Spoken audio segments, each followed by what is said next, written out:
ClickOrlando.com and broadcasting live. You're watching News 6 at 3. Welcome to News 6 at 3 o'clock. This is your only live newscast here in Central Florida. Glad to have you along for the ride. We have some urgent breaking news this afternoon out of Volusia County. All right, so this is Matt Austin. I'm Lauren Melendez. We've just learned that a man is barricaded inside of a home. It's near a South Daytona school. We actually have confirmed 2 neighbors said that he was shooting at people. We want to get right out to our Molly Reed, who's live at the scene with the very latest. Yeah, you can see this is still a very active SWAT situation here on Oriole Lane. We're told that the suspect is barricaded inside the bluish house down the road. Now, we have not heard from South Daytona police yet, but what we've been told by neighbors is that this man was speeding down the road, something they said he's done multiple times, and they finally went to confront him. At some point during that confrontation, he pulled out a gun and shot at one of the neighbors. We talked to that neighbor off camera. He said thankfully he was not hurt. But then after that, at some point, the suspect ran into the house and barricaded himself, and we're told he is still in there. Now, it's not just South Daytona police here. The entire SWAT team in Volusia County is here, along with police from other agencies around the county, trying to get him out of the house. Again, police have not said anything just yet, but we were told that this did affect South Daytona Elementary, which is just a few streets over. I do believe those children were let out of the school already at this point, but it caused a lot of ruckus there as well. Now, we're still working to get some details now from police, and we'll bring you the latest at 4 p.m. All right, Molly, always a tense situation as it happens that close to a school. Thank you very much for that update. We appreciate it. We're going to move on now to an absolutely heartbreaking story, that of a little girl just 4 years old, shot and killed right alongside her mother. All right, now we know more details about the suspect. Apparently, it was her estranged husband. He was found, or he shot and killed himself, rather, not in our backyard. In fact, it was miles away. We've got Mark Lehman on this for us, bringing us the very latest. Ocala police calling the deaths of the mother and daughter in this case senseless and a tragedy. The chief also commending the work by his officers and other police agencies, even using technology along the roadways to catch up to the suspect. We're the neighbors. We heard gunshots. I heard gunshots. We heard gunshots. Officers in Ocala responding to a disturbing scene after a shooting Tuesday night at the Marion Springs condos. 34-year-old Nancy Bacon was found dead along with her 4-year-old daughter Eden. Bacon's husband, 38-year-old Ralph Bacon, was immediately suspected as the shooter.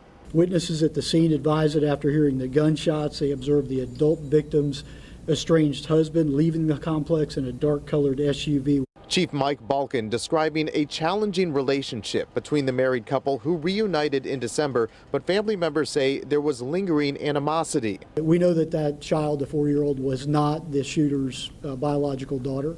And we've heard through witnesses as well that that was a key issue within the relationships. As investigators gathered evidence at the home, they also learned the suspect was pulled over about 7 miles north of the Georgia border on I-95, where he took his own life. License plate readers leading to the traffic stop. This was instrumental not only in determining his direction of travel from the scene, fleeing, but potentially to protect somebody else's life to wherever he was going. The chief says his detectives are going to continue work to piece together any answers that can come out of this, including what was happening in the moments leading up to the shooting. We'll keep you updated with any new details under the story on ClickOrlando.com. In Ocala, Mark Lehman, News 6. All right, let's move away from that brutal story and to some breaking news happening with the theme parks. This is fascinating. It's just coming down here. Elon Musk's The Boring Company has been chosen to create a tunnel which would connect Universal Studios to Epic Universe. The board of Shingle Creek Transit District voted in the past hour to make this happen. Now, The Boring Company is known, of course, for that underground loop in Las Vegas. We're gathering some more details. We're going to have an update on this at 4 p.m. Apparently, a lot of different companies they were looking at for this. They said The Boring Company is the most well-equipped. They still have to get a contract together to figure everything else out. So cool, but though. Very interesting stuff. And with the traffic in that area, that could be It's a very game helpful. changer. I feel like when you're that rich, Elon's always got something cooking up his sleeve. This He is just true. wants to stay on a project. Yeah. All right, we're going to switch our focus now to the forecast. I mean, we have been dreading the cold weather. We finally got dry weather, but now the dry weather is actually coming at a cost. So we went ahead to Brevard County. There's a burn ban in effect as we speak. County commissioners actually just voted unanimously to bar people from open burning. That does include bonfires, we're talking campfires, even trash burning. What the ban doesn't apply to is using grills. That's something people normally do get confused, or permitting any public fireworks displays and sales. It also doesn't apply to state-authorized prescribed burns. And we want to tell you that officials are trying to get on top of this issue. You can see all of that smoke there. Orange County Parks is burning 20 acres of land at Kelly Park. This is just north of Apopka. That was today. And all of this comes after a number of brush fires yesterday. We actually had a crew over at Lake County where those wildfires broke out last night. So the good news is both are fully contained, but again, they were threatening homes. They were leading to evacuations. Doesn't appear at this hour any homes were impacted, but of course, neighbors told us this was terrifying. I mean, they weren't sure what was going to happen.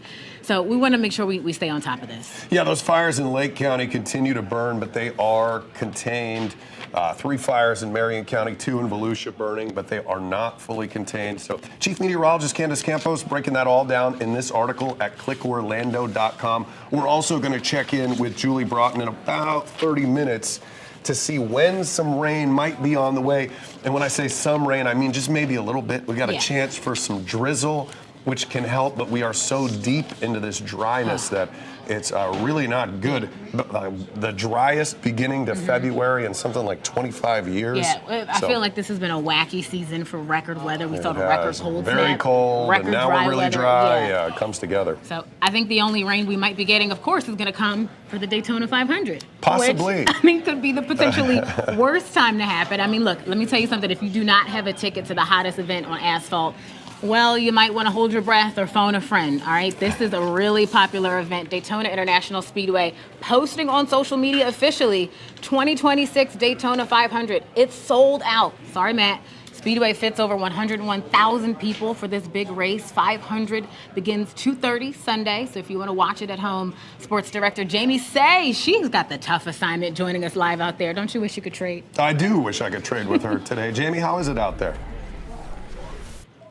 Oh, it's great. It is great. I mean, the activity has already started here at Daytona, and the race is still, 5 days away. We are at Daytona 500 Media Day. It's a day unlike any other. Let me show you some pictures here, some live pictures. That's Chris Buescher right here being interviewed on the red carpet right next to race car driver Chandler Smith. Let's turn around, show you all the working media here at Daytona 500 Media Day. There's Ryan Blaney, the race car driver, who's on a radio interview right there. Rolling down the line, we've got the legendary Kyle Busch, who's looking for his first victory in the Daytona 500. But this is how it is. This is Media Day for the 500. It's not like this for any other NASCAR race, but of course, there's no other race like the Daytona 500. It's one that everybody wants to win. Everybody gets pumped up for the guys who have won it before and the guys who have never won it before either. Let's hear from some of the NASCAR drivers we talked to earlier. The butterflies, the week of a race, moments before the green flag flies, that buzz I can't let go of. You definitely get fired up about it. It's such a large race, but it's nice just to get that fresh start, go into the season again, seeing what you can, start off with and start clicking off races. I feel like my car is going to be really fast. There are a lot of circumstances you can't control. At some point, this is just shots on goal. Having some good runs here, but yeah, just got to put that last puzzle piece together to finish it off. You just heard from Bubba Wallace, one of the more popular drivers on the NASCAR circuit. Now they're going to go, over 100, almost 180 miles an hour or more on Sunday. But we slowed it down earlier today. We got a ride on the Goodyear Blimp, my colleague Nathaniel Rivas and I. So coming up at 6 during the sports segment, you're not going to want to miss Nathaniel's report from the Goodyear Blimp. We've had quite a day here at Daytona already, and it's just getting started. We'll have much more from Daytona 500 Media Day throughout News 6 at 5 and at 6. Guys? Journalists get the Blue Angels. You guys go the Goodyear Blimp, kind of the opposite in the speed department. Still a very cool story. Looking forward to that, Jamie Say. Thank you so much. We appreciate it. And the 500 is the inspiration for our poll of the day. If you would like to check that out, we have a QR code we're about to put up that you can get involved with this. Which sport do you enjoy watching in person more than most? Right now, Hockey and baseball are the only ones with any. Somebody's got to jump in there with football, right? Okay, yeah, that I'm surprised. Shocks me. Auto racing's on there. Have you ever seen a drag race in person? It's bananas. I don't know. I'm a people watching person, so I could do that all day. That's obviously I not also on the poll. think basketball should be. I mean, these are surprising picks. The biggest, most freakishly large athletes you can find. Yeah, and then we just had that huge brawl a couple days ago. Did you see that? This So is basketball can get pretty heated. Mm-hmm. All right, so log on there. Let us know what you think about that poll. We would love to hear from you. We're going to take a quick break. We're going to ask you a question here. How much do you know about your partner's finances and why that apparently causes a lot of problems for many couples? And a piece of Central Florida history is actually making its way to the national spotlight. Ended up on a really popular show. We're going to talk about that when we come back.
Let's take you for a live look at Titletown right now. The Seattle Seahawks fans are celebrating their big win over the Patriots for Super Bowl 60. This was the franchise's second title. A special congrats this afternoon to Daytona Beach native Leonard Williams on his very first Super Bowl ring. Congrats, big guy.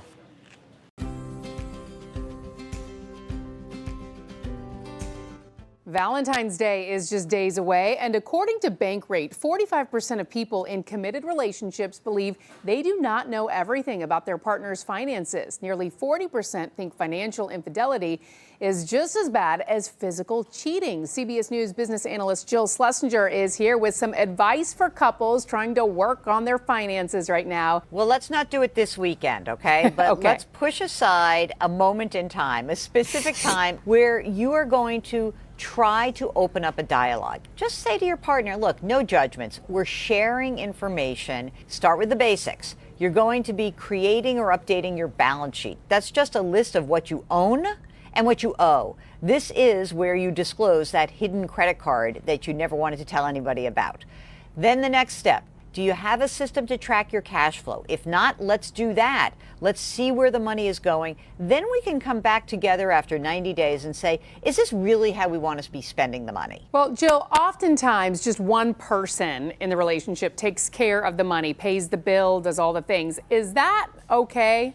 I think it's okay to work towards one person's strength. I really do. But what is not okay is to have the uninvolved spouse just say, I'm going to put my head in the sand. Because if something happens to your partner, your husband, your wife, you have to know, well, this is how we pay the bills. These are the logins. This is where the investments are. I think it's a good practice to try to meet up twice a year, maybe right after tax filing season and then again at the end of the year. Again, you don't have to do the actual day-to-day or investing, but you have to know where everything is. What should you do if it seems like every conversation about money leads to a fight? Then you may want to go to a third party, an expert, a certified financial planner or a CPA to set some common goals to navigate the emotions with you guys and find solutions that can work for you. I like that idea. Great advice. As always, Jill, thank you. You can see Jill regularly on CBS Mornings and the CBS Evening News. And we're making you guys have the awkward conversation. Oh, nothing complicates love quite like money, does it? Yeah, what's in that bank account? Yeah, good luck working that out. Hey, we do want to get you an update on the breaking news we had at the very top of the show. We just found out from our content center over there that the person who was barricaded inside a home in South Daytona has been removed by the SWAT team. He's officially in custody. So Molly Reed's on the scene. She's going to bring us the very latest. We'll update ClickOrlando.com and all of our streaming platforms. Want to make sure we got that to you right here first. Absolutely. So we're always interested to see what you are liking and what you're interested in online. A lot of you continuing to love a story that we brought you at 3 o'clock yesterday. All right, so we all know the famous I-4 eyesore, right? Look at that huge thing. In case you missed it yesterday, it actually made an appearance on the quiz game show Jeopardy, and the clue was unfinished after 20 years in Seminole County, became known as the I-4, this unlovely sight. So if you know one thing about Central Florida, a lot of people love their eyesore. I don't know why. I don't either. They've got T-shirts for it. It's the meme of all memes around here. So Rick said he loves it because it lets him know he's close to home. He sees that eyesore. That's sweet. He knows he is close to getting back to his dog or whatever else is waiting for him. He suggested turning it into apartments or condos. I could see that. Michael said at this point, just call it the ninth wonder of the world. Yes, how does something stay unfinished for so long? All of these years. It's amazing. And Cheryl said something I'm sure a lot of people were thinking, of all the things in Florida worthy of a Jeopardy question, this is where we landed. And the hint was like, I think it starts, or the category name was it starts and ends with a vowel. I wouldn't have gotten that. Like, you don't know this unless you're from Unless you are a Central Florida, Yeah. even people in South My Florida goodness. or over in the Panhandle, they wouldn't have known the answer to that. 2001 is when they started constructing this building. So if it's Still not done by finished. 2026, friends, I don't know what to tell you. Take a wrecking Yeah. ball to it. All right, we're going to take a quick break. Afterwards, though, we're going to talk about a last-ditch effort to get a big sale pushed through. Plus, the payday is coming from a genealogy service. That's coming up after the break.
I'm News 6 anchor Stephen Montiero. Paramount is trying a new approach in its bid to buy Warner Brothers, and a deadline is looming for a big class action lawsuit. Let's get over to Maribel Aber in today's Money Matters. Maribel, this suit, it's got some stuff to do with DNA kits.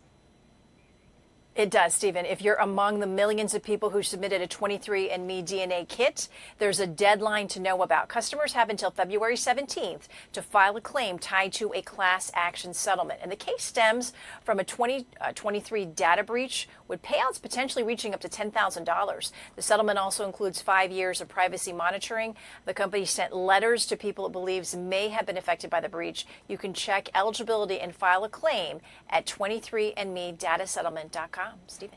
And Paramount is trying to woo Warner Brothers Discovery with some type of new agreement. What's that about? Paramount is back with a new offer to buy Warner Brothers Discovery. WBD has rejected multiple bids from the media company as talks with Netflix move forward. Now, on Tuesday, Paramount offered $650 million for every quarter that the deal with Netflix didn't close, beginning in 2027. It would also cover the $2.8 billion penalty WBD would owe for breaking that deal. It did not change the ceiling of its all-cash offer, which remains at $30 per share. Warner Brothers recently said that more than 93% of its shareholders want to stay with Netflix. Its board members meet again in late March or early April. So the saga continues. Stephen. Always something. Thanks, Maribel. Remember to get the latest money and consumer news anytime. Just head to our website, clickorlando.com. All right, I want to go back to the genealogy stuff. 23andMe, that's got to be the biggest scare. I mean, you already don't want a data breach. Then take your DNA, mix it with your personal information. Everything. Or is your fingerprint in there? Walking around seeing your clone somewhere. My goodness. I know, that one is a scary one for sure. All right, still to come. I know you've seen those cameras out on intersections pretty much all over the place in Central Florida. Well, we're doing an investigation about what they can actually do. What are these cameras capable of? Yeah, it's a little Big Brother-ish. Plus, ahead at 4, we're going to bring you an update on the permanent memorial for Pulse nightclub, the very latest updates from Tylisa Hampton on that tragedy.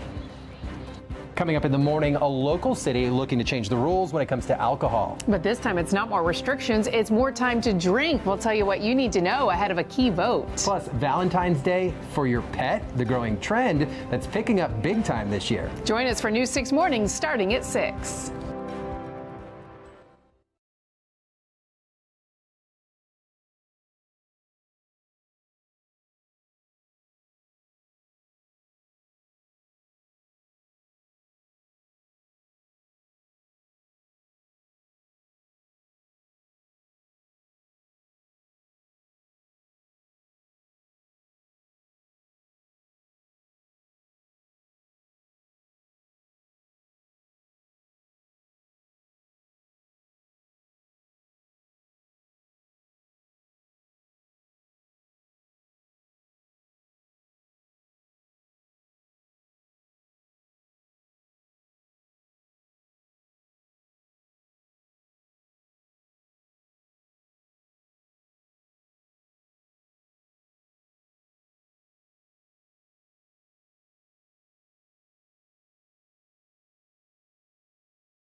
All right, welcome back to News 6 at 3, the only spot in Central Florida bringing you late-breaking news at this hour. I'm Lauren Melendez with Matt Austin.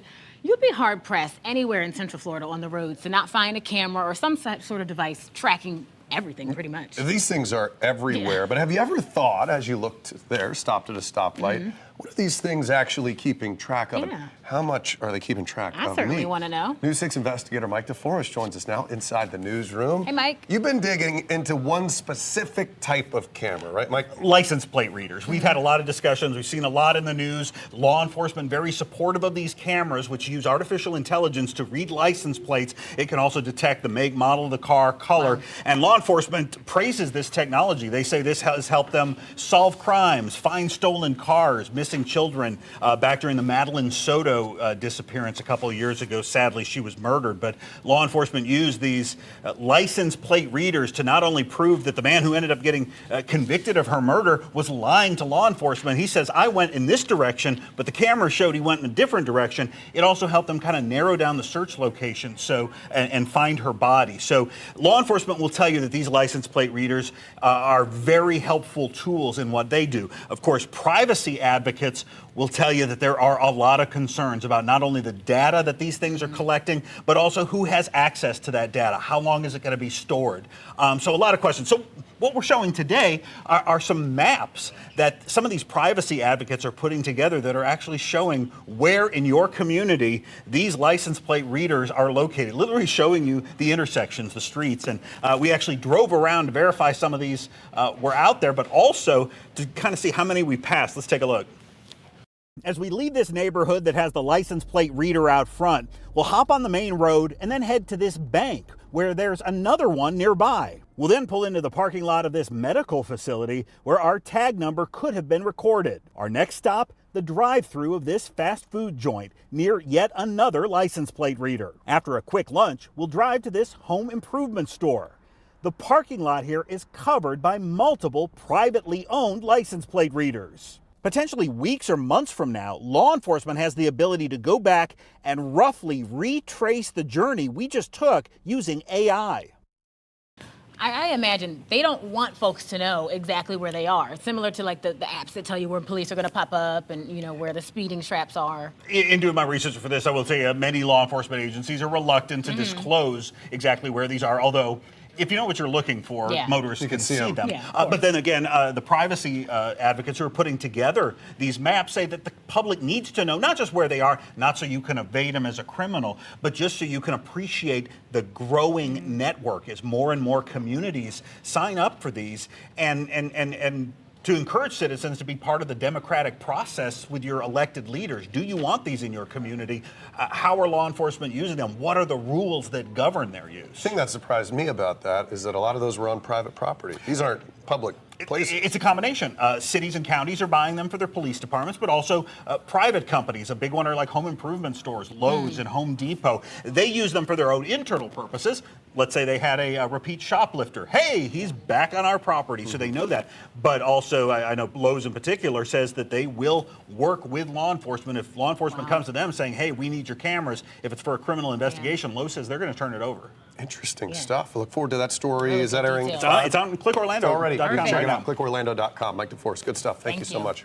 Well, some scary moments in the Villages. The sheriff's office had to call in the bomb squad, and they said they did, in fact, find explosives in a home. All right, so we brought this story to you yesterday. Can I steal your script for a second? Absolutely. I think I dropped mine. We want to give you a quick recap. So the FBI is looking into those as munitions. They were actually stolen from the military. Again, we told you about this yesterday. This unfolded on Yucatan Lane in the Sumter County portion of the Villages. We actually want to get to News 6's Troy Campbell. He knocked on the front door of that home where this was found, and he talked to neighbors. It's a much quieter scene now outside of the home here on Yucatan Way than it was earlier on Tuesday. We now know that the FBI is investigating. We spoke to several neighbors here who say they're just thankful everyone is safe. A notification went off on my Nextdoor app this morning saying that there was explosives in the area. It answered questions neighbors had since seeing law enforcement showing up in growing numbers along Yucatan Way. My neighbor called me and says, "Have you heard what's going on?" I says, "No." Carl Hogan says he had left his house Tuesday morning, but his neighbor filled him in. And he says, "Oh, there's all kind of action going on around here and helicopters going around and police cars and everything else. The Sumter County Sheriff's Office says it was called out to the home along the 1500 block just after 11 after someone discovered possible explosives. Investigators evacuated several homes as a precaution and blocked off the area. Members of the Lake County Bomb Squad could be seen at the home for hours. Law enforcement eventually identified several explosive devices. They say, quote, were confirmed stolen from the military inside the home. This one was real. Kind of scary, especially being military. Since law enforcement has not announced any arrests, we knocked on the front door of the home Tuesday night. There did appear to be people inside, but no one answered the door. Does it make you question how can you steal explosive devices from the military in the first place? Absolutely. Where do they come from? How do they find them? How do they find them here? Hoagland says while the FBI remains tight-lipped, he's left wondering how the explosives got so close to his home. So again, a lot of unanswered questions still remain. Sumter County and the FBI say their investigation is ongoing. In the Villages, Troy Campbell, News 6. This is nuts. What a weird story there. We Yeah. normally see like mortars pop up at like garage sales, but never Many years stolen. later. Exactly. Right. Yeah, All right. wild. Troy, thank you for that report. All right, let's head to Texas. Another wild story. Talk about shutting down an entire airport. Let's dig into this. So late last night, the FAA said it was shutting down El Paso's airport. This is near the Texas-Mexico border for, quote, special security reasons. I want you to remember that. And they said they're doing it for 10 days. All right, this closure was lifted just this morning. We have now learned the Pentagon actually wanted to test a high-energy laser that they're going to use to shoot down drones, specifically ones being used by the Mexican cartel, all to carry out potentially drugs over the southern border. Here's the thing. For several hours overnight, that closure had pilots and air traffic controllers wondering what could be happening. Ground stopped at 0630 for how long? 10 days. So the airport's totally closed? Apparently, we just got informed about 30 minutes to an hour ago. So for 10 days, you guys are not open?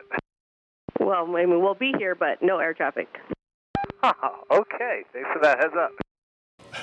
Well, we've since learned that what they were looking at was not, in fact, a drone that had everybody in a panic. It was a balloon. And if you can, this is not What a you joke. mean, like a party balloon? I mean, it could be. We have no clue at this point, but it wasn't a drone, all right? So the FAA apparently not happy about this. The agency wanted to ensure commercial air safety, and they were trying to work with the Pentagon to coordinate when to test things. Despite a meeting scheduled later this month to talk about that, the Pentagon said, look, they want to go ahead and test it anyway, leading to the FAA to close that airspace. And the thing about this is there are larger implications. I mean, you talk about this, medical evacuations had to be paused because of it, so this is huge. Yeah, and just weird all around because this was being talked about beforehand, and then just abruptly they said, this is happening now. Even people like the mayor of El Paso had no clue it was happening he was ticked until off. the alert came out. So really interesting story. We'll see what happens with that in the future. Yeah. Well, you probably heard the phrase, too many cooks in the kitchen. Well, we're taking that to a whole new level at this point with the story about pickleball. You know what the kitchen is in pickleball, I do know. right? I was new to this one. Okay. Come quick, please. Okay, how many people are fighting? There's about 20 people. Okay, any weapons? The break? No. I mean, somebody hit somebody with a pickleball paddle, hit somebody in the head. I don't know if she's out of breath from the pickleball or the fight, but 20 people involved in a pickleball brawl. Volusia Sheriff's Office deputies were called to Spruce Creek Country Club in Port Orange Sunday afternoon. The caller said 20 people were fighting there on the court. An arrest report says during a match, Anthony Sapienza accused the couple he was playing against of stepping into the kitchen. Lauren, you're not allowed to step into the kitchen No, when you're hitting the ball. A part of the pickleball court that is off limits. Things got heated with Sapienza allegedly starting to hurl insults at the wife on the other team, hit the husband with the pickleball paddle. He was gushing blood, pushed the wife to the ground. Then somebody tried to break up the fight. That guy got punched in the face by Sapienza, according to witnesses. Both Sapienzas are charged with battery on a person 65 and older. They have since bonded out. Okay, I'm going to tell you something. I have learned that pickleball is apparently one of the fastest growing sports. I It mean, is? this is not like a light sport. This is very competitive. When I first heard this, I thought it was a joke. beating No. each other up over pickleball. Here's the thing: when you hit the ball, Yeah. you can't step into the kitchen. No, that's apparently a But real you big also, deal. even a bigger rule to break is fighting the people that you're actually playing. Yeah. You're not allowed to do that either. Might have to follow up on yeah, that. 'Cause be that careful. sounds really intense. Be No, careful out there seriously. on those pickleball courts.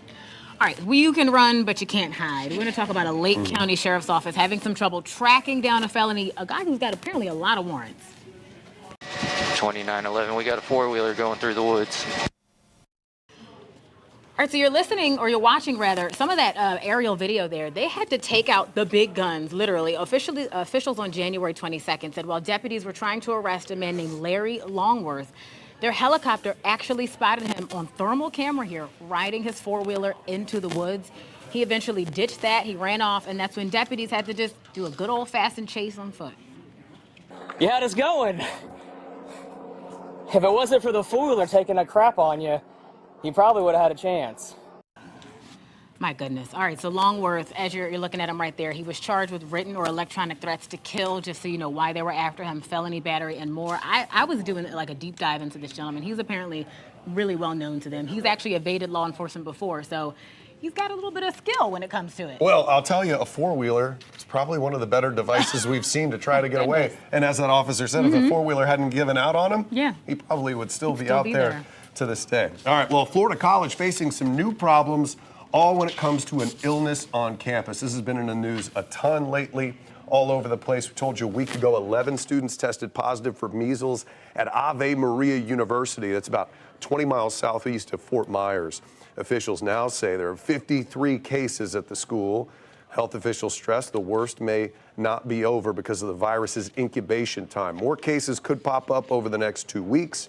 It likely wouldn't be until after then that things can be a little more relaxed. They want to give this some time. The university offering online classes, though many continue to attend in person, but they're giving those kids the opportunity to go online. That way they can stay away from each other. I mean, this is concerning. This is obviously something we thought was eradicated nearly a decade ago. So they've got every right to try to work with them and make something shake so that they don't feel the pressure to go in person. Yeah, and we saw Dr. Oz with the Trump administration come out and say he's urging people to get those measles vaccinations. Make sure you have that. All right, we're going to check in with meteorologist Julie Broughton for a look at this dry weather, when we could maybe see some light showers coming up. And we're getting a look at some of the upgrades coming to Camping World. Jarrell Baker's got that story. Stick around.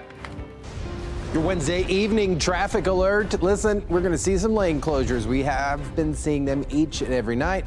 We're going to see them ramp up. I-4 East and westbound out by State Road 528. Watch out for that. And this is a full closure scheduled. We've had the northbound shutdown. Now we have southbound shutdown this week. I'm talking about the Florida Turnpike down in Osceola County. Everyone comes off at Osceola Parkway. Make sure you're paying attention. And then some ramp work going on over here at US 192 out on the east side in Melbourne at 192 at I-95. You cannot hop on overnight. They'll have the detour set up. Just make sure you're paying attention. I'm Trooper Steve with the News 6 traffic alert. Drive safely. I'll catch you in the morning. This portion of the news is sponsored by Bill Ray Nissan Longwood. We do it the right way.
Here's a live look out at the beautiful port here in Port Canaveral, as you can see some clouds up in the sky. And the warm-up is here. Even though there are clouds, they really don't have any meat to them. They don't have any muscle. Because they're not doing anything. Meteorologist Julie Broughton joins us now, and we're just too dry right now. Yeah, but you'll notice the sky definitely looks different today than it has the last couple of days. So we are getting a little bit more moisture in the picture, but unfortunately, we need some drought-busting rain. And these clouds, like Matt said, they just don't have the muscle to do it. Here's a look across much of Central Florida. We're talking about the Kissimmee Lakefront, Daytona Beach, Port Canaveral, and at the Orlando International Airport. All of us hang out in the low 70s with some clouds. Of course, it is a big weekend across Central Florida. We have Valentine's Day. We have the Daytona 500.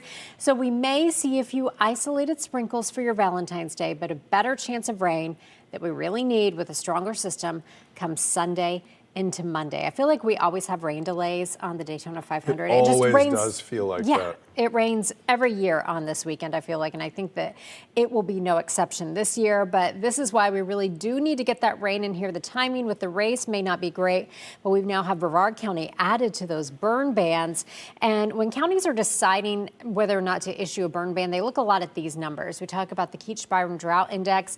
We get updates on this every day, and we start to see the numbers creeping up closer to 500, which we are in a lot of our counties. That means that there really just is not much moisture in the soil, so therefore any fires that start would have a lot of fuel, and we've seen that. We've been covering a lot of brush fires. I know you had some brush fires at the top of the show. Yeah, and so unfortunately that likely is going to continue. Here's a look at the radar for us right now. Scanning out, we are seeing some green on the radar. Checking out the surface observations, unfortunately most of that's not hitting the ground, but you can see on the infrared satellite imagery, the whites and the blues show us those higher cloud tops. We have a weak frontal boundary to our north, but taking you into the weekend, again, Saturday into Sunday, a stronger system headed our way. So this is the European model, which is starting to kind of come together with some of the other models in agreement, bringing some of those heavier showers in on Sunday and then into the overnight hours Sunday into Monday. So best chance of rain looks to be late in the day on Sunday. A lot of the models, though, not giving us a whole lot of measurable rainfall. Most spots seeing less than an inch, which is not, unfortunately. So there's a chance it could skirt us and we might not get as much, or are you expecting? Well, we'll definitely get some. Some of the models have been slower, some have been faster. So it looks like more of the models are agreeing on the timing. So the timing has been kind of the big question But it's definitely mark. coming. It's definitely coming. And somewhere around the Daytona 500. Yes, and so it looks like we'll likely see some rain during that race. Okay. Well, we need some rain. Yes. It's been so dry out, and a good way to track it, Julie? Always on our app, you get that beautiful picture of Chief Meteorologist Candace Campos, and it's free. So two great things there. Just search WKMG in your app store. Well, this dry spell right now is impacting more than just Central Florida. It's having effects all across the state, and our sister station did a story with Janine Stanwood about how this is impacting people's livelihoods now.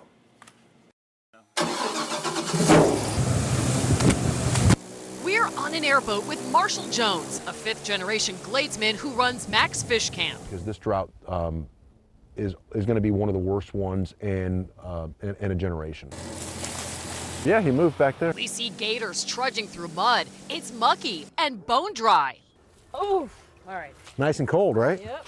The further we go this direction, the drier it gets. This particular drought is coming on earlier and with a harder, more rapid onset than I've ever seen.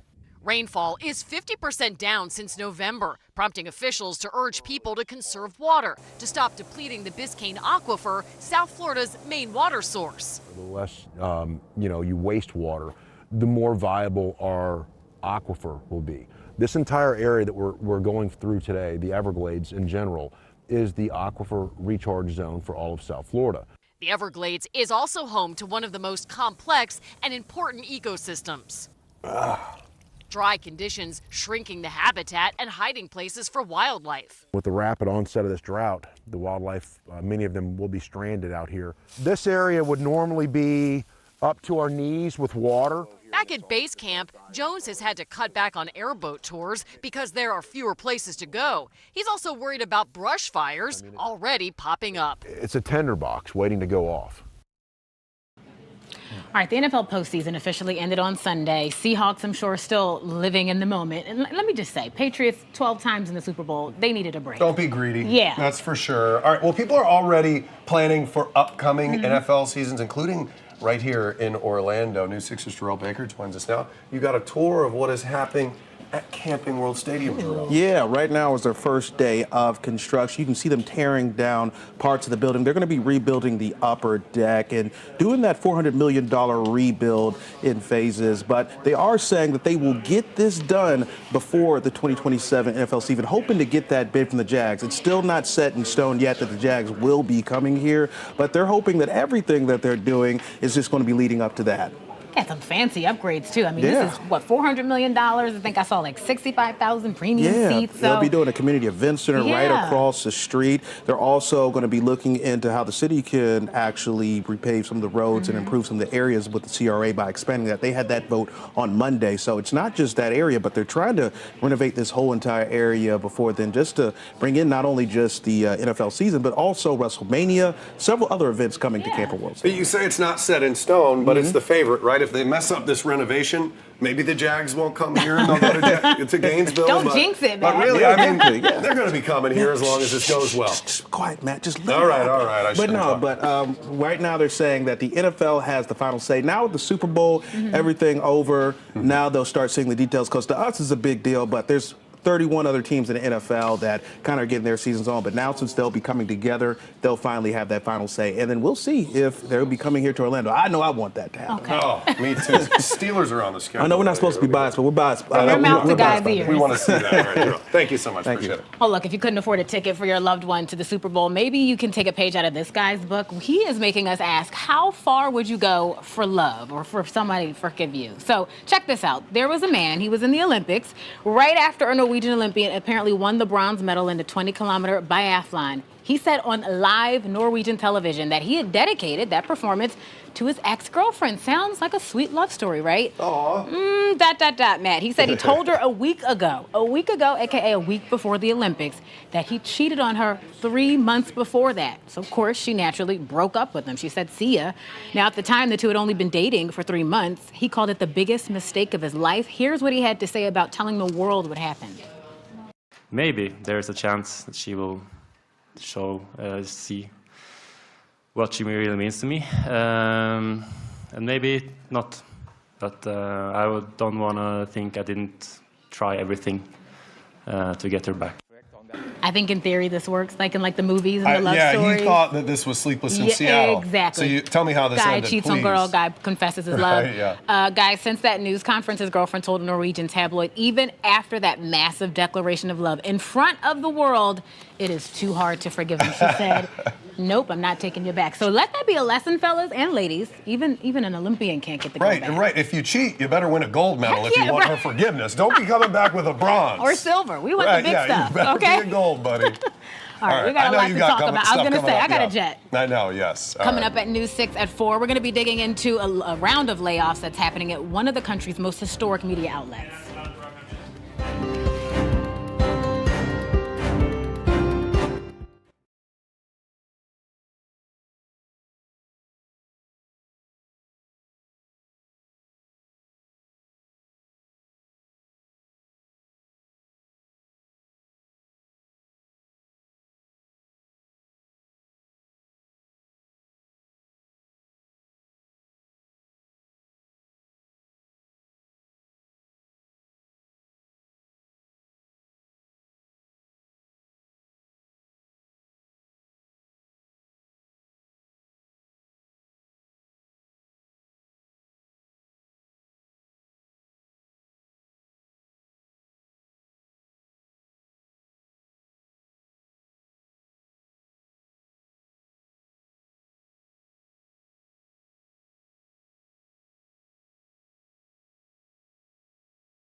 Last week, the Post announced massive job cuts affecting roughly 1/3 of its workforce and slashing newsroom and corporate staff in a move many inside the industry describe as unprecedented. Entire sections of the 148-year-old paper are being eliminated or sharply reduced, including sports, books coverage, and some international reporting. Also facing deep cuts, the paper's local and metro desks. Executive editor Matt Murray says the layoffs are part of a painful restructuring aimed at cutting costs and adapting to a rapidly changing media landscape. What makes the Post layoffs especially striking is that not all major newsrooms are shrinking. Outlets like the New York Times and the Wall Street Journal have managed to grow or stabilize by expanding digital subscriptions, games, lifestyle products, and niche coverage. Others, including the Washington Post, have struggled to replace lost advertising revenue and slowing subscriber growth. For years, the Post was seen as nearly bulletproof, especially after its explosive digital growth during the Trump era. But that surge faded as reader habits shifted and competition for attention intensified. Industry veterans say the scale of these layoffs sends a sobering message. Prestige no longer guarantees protection, and even the most storied newsrooms are being forced to dramatically rethink how they operate. Here's the consumer takeaway. Fewer reporters and fewer beats likely means less local coverage, fewer investigations, and a narrower range of stories for readers, even at nationally known outlets. The Washington Post layoffs underscore a broader reality. The economics of journalism are changing fast, and the traditional news model is still searching for a sustainable future. For Dollars and Cents, I'm Donovan Myrie. All right, Donovan, thank you. Back here at home, we got a lot to talk about. There is apparently a double murder in Ocala. We're going to talk about drought conditions. I mean, everything, even Washington Post layoffs. Yeah, we're getting ready for News 6 at 4, of course. And we're also going to check back in with your Volusia County community correspondent, Molly Reed. She joined us at the top of the 3 o'clock newscast about a situation with police surrounding a home near an elementary school. Police say they have now taken a suspect into custody. News 6 at 4 starts right now. Streaming on clickorlando.com and broadcasting live. You're watching News 6 at 4. Were the neighbors? We heard gunshots. I heard gunshots. We heard gunshots. Investigators say a man killed his wife and her 4-year-old daughter and then took his own life. Dry weather fuels fire danger across Central Florida. We're taking you right up to the fire lines of this prescribed burn happening in Orange County.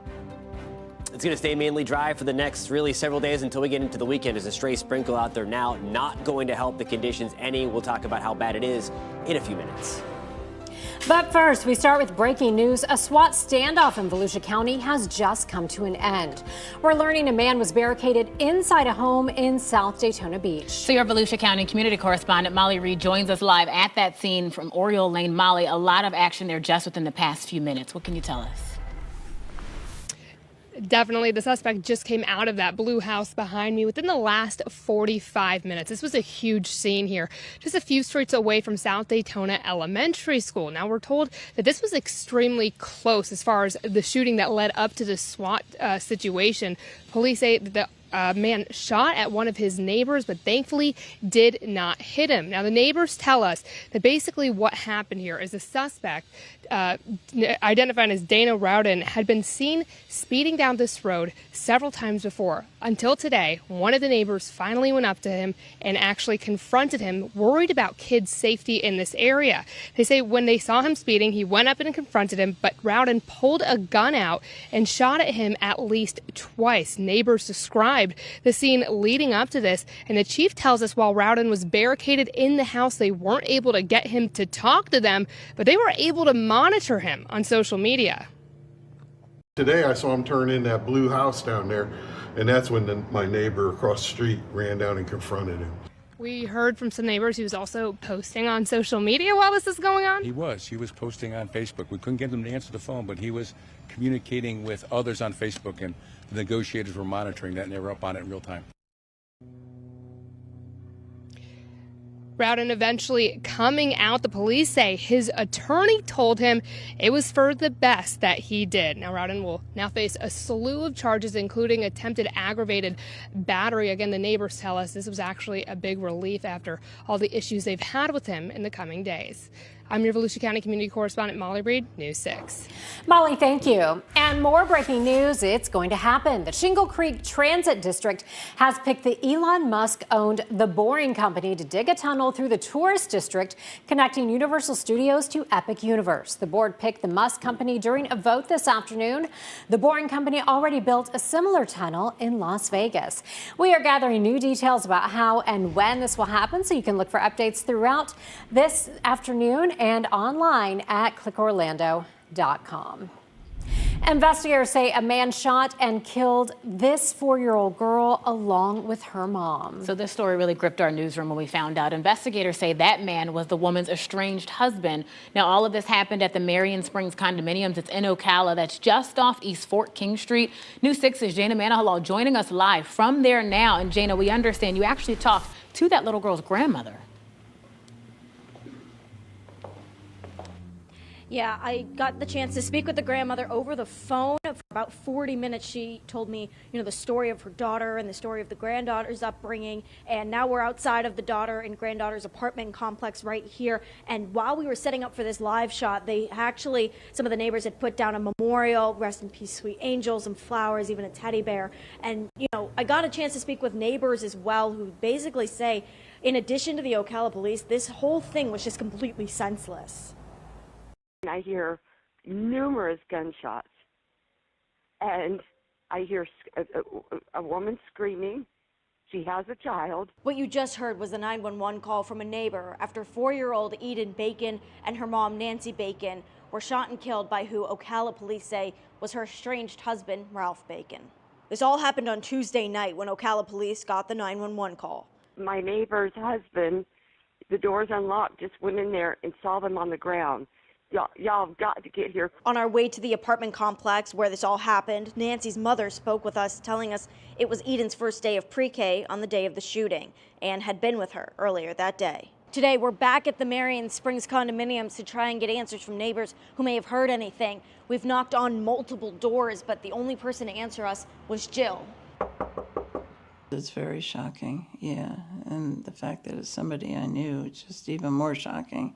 And just, like I said, just a beautiful little girl. And her mother was very protective of her. As a grandmother, how does this make you feel? Just terrible. I mean, if that was my child and grandson, I'd be devastated. I'm devastated by the fact that I knew them, and it's just so sad. I saw the boyfriend speeding out of here in his SUV. Chief Mike Balkin says that Ralph Bacon was able to be tracked by traffic cameras and was found just 7 miles north of the Georgia border during a traffic stop, where he eventually shot and killed himself during that stop. This was instrumental not only in determining his direction of travel from the scene, fleeing, but potentially to protect somebody else's life to wherever he was going. Now, Chief Balkin and his the mother, of course, Nancy's mother and Eden's grandmother, both mentioned that, the fact that Eden was not Ralph's biological daughter was a point of contention. But Chief Balkin is going to continue to work with his detective team to figure out what happened in the moments leading up to this shooting. For now, live in Marion County, I'm your News 6, Jana Manahalal. Jana, thank you. Absolutely heartbreaking. And like Jana mentioned, the Ocala police chief said they used license plate readers to find the man. In the next half hour, News 6 investigator Mike DeForest shares just how widespread the technology is here in Florida.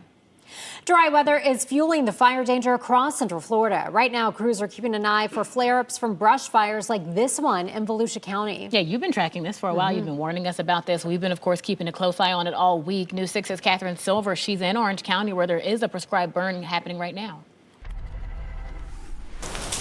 This is as close as you can get to see how the Forest Service fights fire with fire. How many acres are you guys doing today? A little over about 14 and a half. This fire is purposeful, a prescribed burn that is as controlled as you can get, which is why we can show you this perspective. Our cameras can even go beyond where we cannot. Burns like this reduce the risk of more serious wildfires down the line. When it's done, you're left with more defensible space and less fuel. Look at the clear line between the dry grass and the charred ground. Dry conditions have already led to brush fires this week and brief evacuations. I mean, I'm gonna have a hard time sleeping tonight. Burn bans are in effect in multiple counties across Central Florida. The drought numbers don't drive the burn bans. It's the Keach-Bryan Drought Index. Anytime we start seeing these numbers get close to that 500 mark, usually counties start issuing those burn bans, which is why areas like Marion County, Sumter County already there. And we looked at the dry conditions with our chief meteorologist, Candace Campos. We'll get another update for our drought monitor every Thursday, so this most likely will worsen on Thursday. It's Florida's worst early February drought in decades. We have to go all the way back to 2001 to see numbers as bad as they are currently. The cold snap really accelerated things for us. Yeah, I mean, we talked several weeks ago saying that conditions were dry. Now, whatever was alive is now dead. And that same index that they use to determine the burn bans actually shows that the soil here in Orange County has more moisture than in other places, which is why this burn is still happening today. And fire officials say this is when they should do it, before fire season typically starts, which is in the spring. I'm live in Orange County. Catherine Silver, News 6.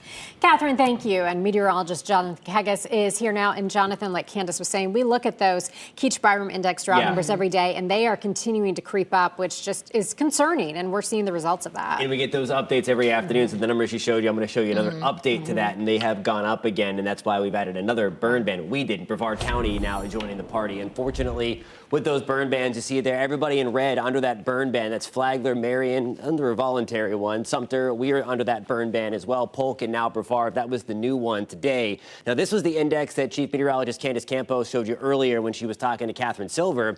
Putnam, we're jumping up even further to that 500. We're now adding 3 points again. That little number next to the color, the number in the color there, that is the change from what you saw this morning to what it was calculated into the afternoon. Big jump here in Orange and Seminole County. We're still doing relatively okay in Orange and Seminole County, but the jump again in Brevard constituting that burn ban. Osceola, we are getting very close to that 500 number that is pretty much that magic number where those burn bans pretty much become automatic.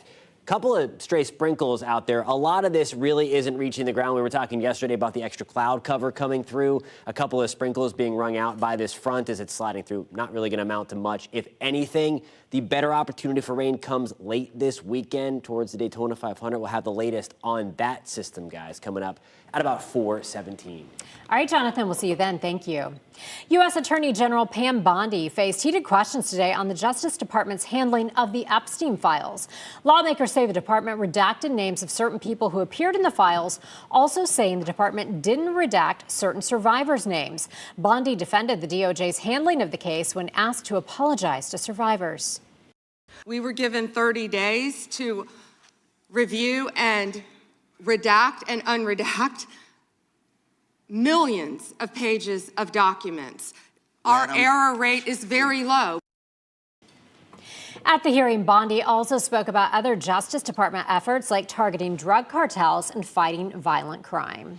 All right, we're going to go back to Volusia County here, where NASCAR is set to open the season with a sold-out crowd for the Daytona 500 this weekend. So if you were hoping for a ticket, a little too late. The Daytona International Speedway announced today that all reserved grandstand seats they've been bought for the 68th running of the Great American Race. Now, limited upgrades and premium packages, those are still available. In fact, more than 10,000 fans are expected to pack the Speedway. We know Daytona's 500 purse for the year is more than $31 million, and that is actually the largest in its history. I may have to start learning how to race. Practice in the parking lot. My goodness. Police say license plate readers help them solve crimes and find missing people quickly, but critics say they bring privacy concerns. Once you really understand their full capabilities and how much data they're collecting, who has access to that data, I think it raises a lot of concerns. All right, coming up, we'll tell you where we're finding this technology here in Central Florida. Plus, we're checking out a hand-rolled sushi bar that is set to open even more locations in Central Florida. You're watching News 6 at 4. Here's a live look from our camera in Daytona Beach, seeing some clouds. We'll be right back. This portion of the news is sponsored by Seminole Hard Rock Hotel and Casino.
What's up, foodies? It's a new year, and we're bringing you even more amazing restaurants all around Central Florida.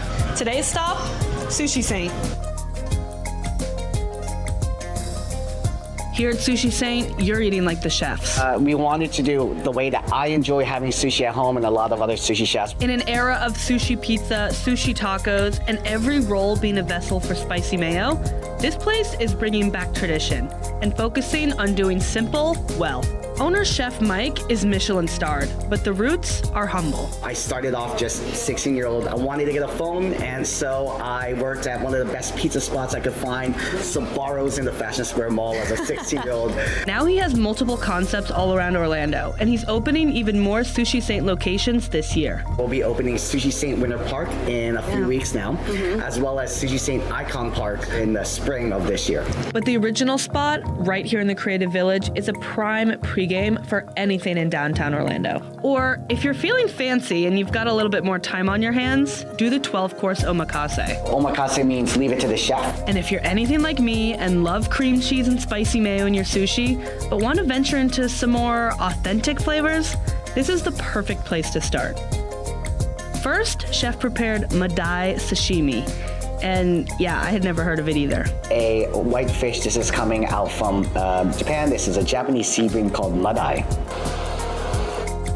Simple but ridiculously delicious. Sushi stripped down. Buttery fish, tangy onion, crunchy chili, perfection. No spicy mayo needed. That is so good. Wow. That fish just melts in your mouth, too.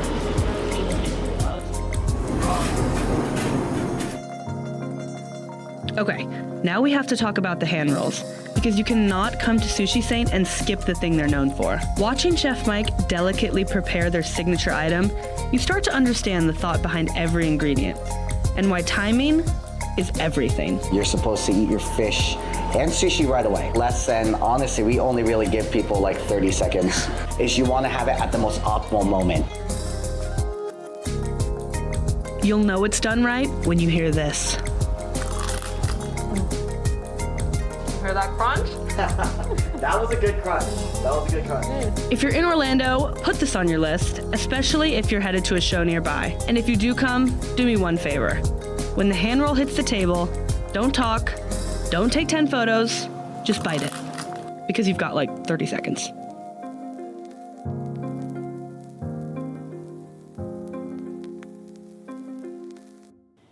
Okay, normally the sound of chewing enrages me, I know. but It's like all I rage want bait. now is that sushi. That It looks was so good. the crunch. Yeah. Oh my God. I'll be right back after I just continue salivating. Yeah, it looks great. All right. Meteorologist Jonathan Kegis is here. I know, it's so good. You've got the water vapor imagery up showing Yes. some moisture coming our way. It's trying to, for sure. This is the makings of our next system that we've been talking about for the back half of the weekend. Couple of swirls, one off the west coast of San Francisco, one to the further southwest of that. The two of these guys are going to play with each other, and how it interacts is going to mean what exactly happens toward us in terms of the moisture making our direction by the time we get into Sunday, into early Monday, and how they come together. That's going to determine the timeline. So here we go. We're going to fast forward out towards Saturday. Again, much needed rain likely coming at least for part of the weekend. This is Saturday, 11 o'clock. You see the storm getting going with some of the heavier rain, maybe some thunderstorms across parts of Arkansas into Tennessee. We're going to stop it at 2 o'clock, right before the Daytona 500 is set to go. You see a couple of showers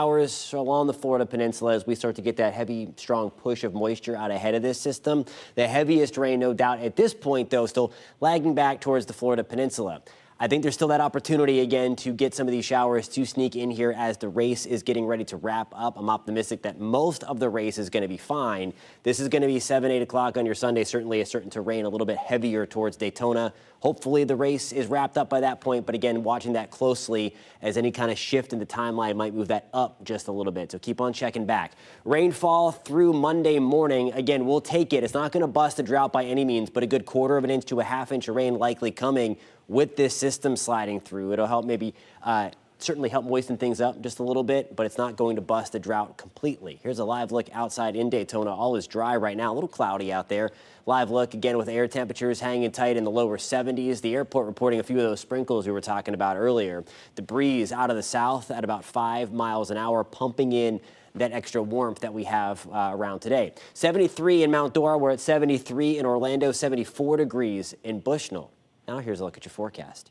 Your forecast is sponsored by Renewal by Anderson. Temperatures this evening falling slowly under some cloud cover. We're back to the upper 50s by 10, mid 50s by 1 o'clock, and we're keeping things in the low to mid 50s by the time you wake up tomorrow morning across most of Central Florida. Look at this. Some of us even close to 60 degrees, especially on the west side of Central Florida, near 60 in Leesburg, 59 degrees in Ocala tomorrow morning. That'll send us back into the mid to upper 70s. Again, rain chances at about 20%. I think we'll keep a few residual showers around. Again, it's not going to help anything in terms of the drought situation. However, we'll take what we can get. Again, it's obviously very, very dry out there. 20% shot for a few stray sprinkles as well on Friday. Keep that same mix as we move into Saturday, which is in fact Valentine's Day. That is on Saturday, but celebrate the entire weekend. 50% shot for those showers to sneak in here late Sunday evening, maybe before the Daytona 500 finishes up, guys. Jonathan, thank you.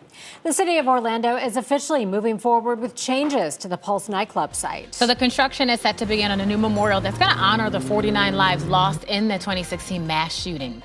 And before we let you go, another live look from downtown Orlando. This is courtesy of our Light Orlando Delivering Hope camera. Beautiful weather today, and it sticks around. News 6 will be right back. This portion of the news is sponsored by Light Orlando.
Construction fencing is going up at the Pulse nightclub site, marking the start of a permanent memorial that has been years in the making. So your Orange County community correspondent, Tylisa Hampton, was there when we got word that this was underway.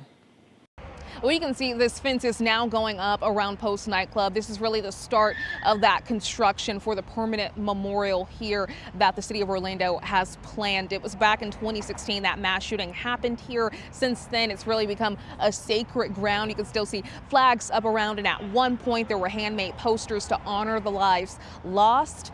And again, as this fence goes up, it's going to be in early March that officials with the city of Orlando say they're going to hold this public meeting to really give the details on what this permanent memorial will look like. Reporting for News 6, I'm Talisa Hampton. Investigators say a dump truck crash caused a toll camera to fall on State Road 408 during the morning commute. It happened in the westbound lanes near Pine Hills. Troopers say the dump truck's bed was lifted and it didn't clear the overhead bridge as it went under the toll lane. The bed hit the overhead bridge, causing the toll camera to fall into the roadway. Troopers say the dump truck driver did not stay at the scene. They're asking anyone with information to call FHP or Crime Line at 1-800-423-TIPS. Meantime, the FAA announced that it closed the airspace over the Southwest. They had planned to do it for 10 days, but then they backed off hours later. How this all involves cartel drones, a Pentagon laser test, and a party balloon. Next. I'm News 6 investigator Mike DeForest.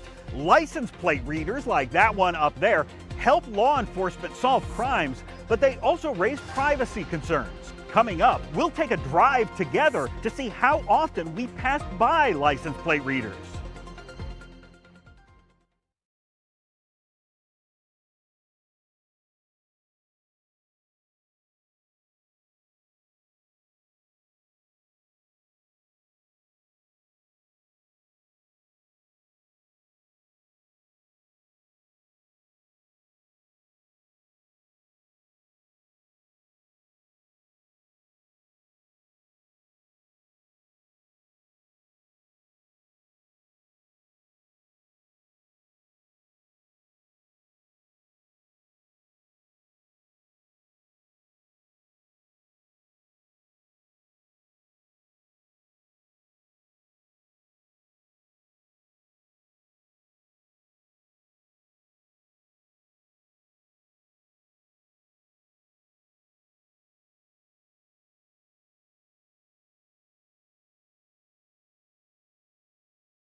Welcome back. We are following several top stories right now. So in South Daytona, a SWAT standoff on Oriole Lane has finally come to an end. A barricaded suspect apparently surrendered at about 3:15 this afternoon.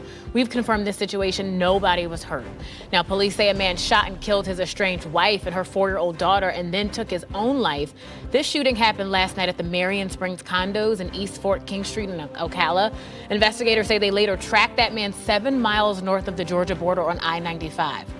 And dry conditions in Central Florida, they have already led to brush fires this week and brief evacuations. In response, state officials are now conducting prescribed burns. That includes a 14-acre burn in Orange County. Those burns do reduce the risk of more serious wildfires down the line. Fruitland Park recently became one of the latest Central Florida communities to purchase license plate readers. Police say license plate readers help them solve crimes and find missing people quickly. Critics, though, have expressed concerns about privacy. But where are license plate readers located? And just how big is the network, which is powered by artificial intelligence? News 6 investigator Mike DeForest shows us. This license plate reader, which consists of a camera and a solar panel, is located outside of this residential neighborhood here in Lake County. Now, the tag number of every vehicle entering this neighborhood, like this one here, is potentially being recorded and stored in an electronic database. Now, this sign here alerts motorists that the license plate reader is in use. But in most places, the locations of license plate readers are not publicized.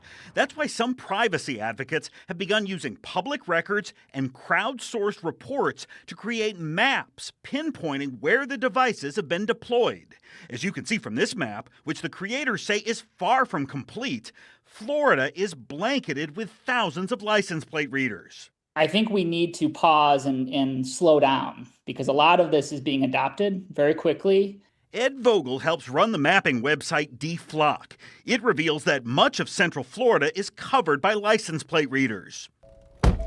So come along with me. As we leave this neighborhood that has the license plate reader out front, we'll hop on the main road and then head to this bank where there's another one nearby. We'll then pull into the parking lot of this medical facility where our tag number could have been recorded. Our next stop, the drive-through of this fast food joint near yet another license plate reader. After a quick lunch, we'll drive to this home improvement store.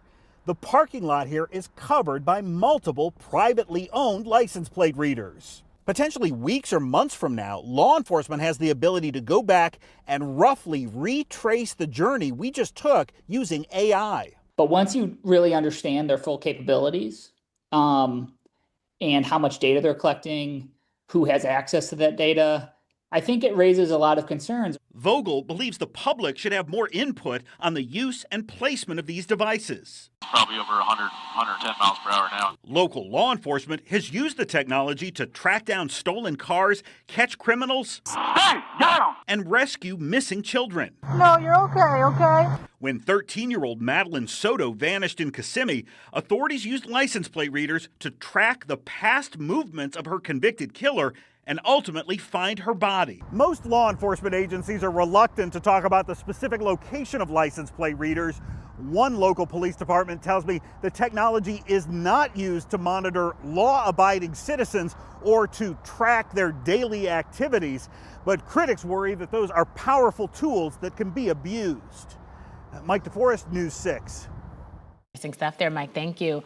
Well, the FAA's unprecedented 10-day shutdown of El Paso's airport lasted only a few hours. This announcement and its reversal appear to be rooted in anti-drone laser tech. This is Mexican drug cartels and a party balloon. Chris Van Cleef has the details.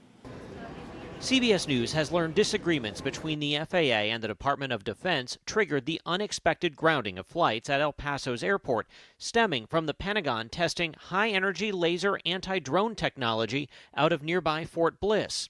Earlier this week, the technology was launched after foreign objects were spotted in the air near the southern border. It turned out to be a party balloon that was shot down. Sources tell CBS News the Pentagon was ready to resume testing the tech, and that's when the FAA Administrator Brian Bedford closed the airspace without alerting the White House or other key departments. On Wednesday, after lifting the ground stop, the administration said it had been put in place because Mexican cartel drones breached U.S. airspace, and the Defense Department acted swiftly to address the incursion. There's no threat. There was not a threat. Democratic Congresswoman Veronica Escobar represents the area. She says drones from Mexico are not unusual. The information coming from the administration does not add up, and it's not the information that I was able to gather overnight and this morning. For several hours overnight, passengers were stranded, some thinking the worst. I don't think I've ever read of any airport in the United States and the world that's been shut down for 10 days, other than war. Just a handful of flights were canceled at El Paso's airport Wednesday, but the city's mayor says a plane with surgical equipment was diverted. Chris Van Cleve, CBS News. The former Mount Dora High School football coach arrested on a warrant for child solicitation is now in South Florida. This is the new mugshot for Colby Erskine. He was transferred to Broward County following his arrest in Seminole County last week. A father says Erskine groomed his 15-year-old daughter, eventually sending her explicit texts and photos. He was hired just months ago at Mount Dora High School. Leaders with Lake County schools say once they learned about his arrest, they dismissed him from his position. Well, FBI agents investigating the disappearance of NBC anchor Savannah Guthrie's mother, Nancy Guthrie, they are now searching the Catalina foothills today. We're also hearing from the man who was detained for a few hours just last night. The delivery driver named Carlos told reporters that he didn't even know who Savannah Guthrie is. I didn't do anything, to be honest. Like, I'm innocent. I don't follow the news. Right. I don't watch. You don't watch the Today Show. No. So this was a complete shock. It was. What kind of questions were they asking you? Nothing. They didn't ask me no questions. So they just said nothing. They just sat me in the car. So investigators are hoping images captured by a security camera outside of Nancy Guthrie's home, the ones you're looking at here, the night she went missing, will lead to a break in this case. It shows an armed, masked person wearing gloves and a backpack. Possible identification of unique factors from that video to include what appears to be a firearm on the front of his waistband and a unique looking holster. Maybe somebody saw those details and can provide a tip to law enforcement that results in a person being captured. All right, so Nancy Guthrie was last seen 11 days ago. Savannah Guthrie did post a message yesterday. She said her family is still believing that their mother is alive. Breaking news now, James Van Der Beek, who rose to fame starring as Dawson Leary on the 1990s teen drama Dawson's Creek, has died. His family shared the news on Instagram. In November of 2024, he announced he was living with stage 3 colorectal cancer. Van Der Beek was 48 years old. Our podcast, Politically Motivated, takes you inside the Florida legislature, breaking down power, policy, and how it impacts you. We had a lot to talk about. So this week, Christopher Heath and I actually dug into the Black History Month blunder. This was at a well-known school in our backyard and the law that's tied to it.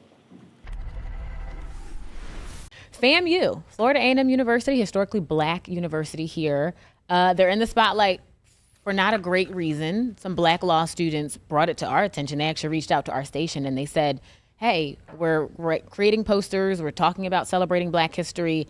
We can't use the word black. Yeah.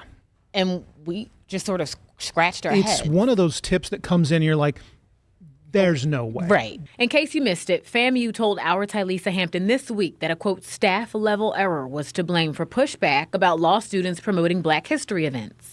We reached out to the university and they essentially said, look, you know, this happened, but it wasn't the intention of the university to try to censure or tell these students that they could not celebrate their heritage. They said that they essentially were trying to follow the law. And as Christopher explains, it all stems from Senate Bill 266. It was passed in 2023, making it illegal to use state or federal funds for anything related to DEI, which created a ripple effect of confusion and chaos for companies and universities all across the country, FAMU included. Okay, well, diversity, equity, and inclusion is a lot of things. Right. And so now you have universities, FAMU being an example, latest example. They're like, we're trying to comply. We don't know what it means to comply. So rather than risk running afoul of this very vague law, what we're going to do is we're just going to restrict everything. So for all the details about this story and the wild comments surrounding the Tampa Bay Lightning's new Black History-themed jerseys, also the latest ICE crackdown happening in Central Florida, head to clickorlando.com or News 6 Plus and type in Politically Motivated. Also, you can catch us live every weekday on Wednesday at 8:30 in the morning. All right, a game of pickleball turns into an all-out brawl at a country club. How everything took a violent turn and the couple accused of starting the fight. That's coming up. Plus, we've seen 4 different cases of teens under 16 years old arrested because of school threats, why experts are warning of a mental health crisis and the signs parents need to watch out for. That's next. Jonathan. A couple of sprinkles sneaking in right now. The better shot of rain comes on the second half of your weekend and into Monday. We're going to pinpoint the timeline on that system at about 4:47. And before we head to break, we want to remind you to check out our primetime schedule on News 6 Plus. We have a new take on the day's news on News 6 tonight. That's at 9, then go in depth as we answer your weather questions at 9:30. Then watch the late news an hour earlier. It's all tonight on News 6 Plus. You can download our streaming app for free. Just search WKMG in your smart TV's app store. It's also available on Roku, Apple TV, and Fire TV. This portion of the news is sponsored by Seminole Hard Rock Hotel and Casino.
Acts that show a crisis. That's how a mental health expert describes what's happened in the past few weeks.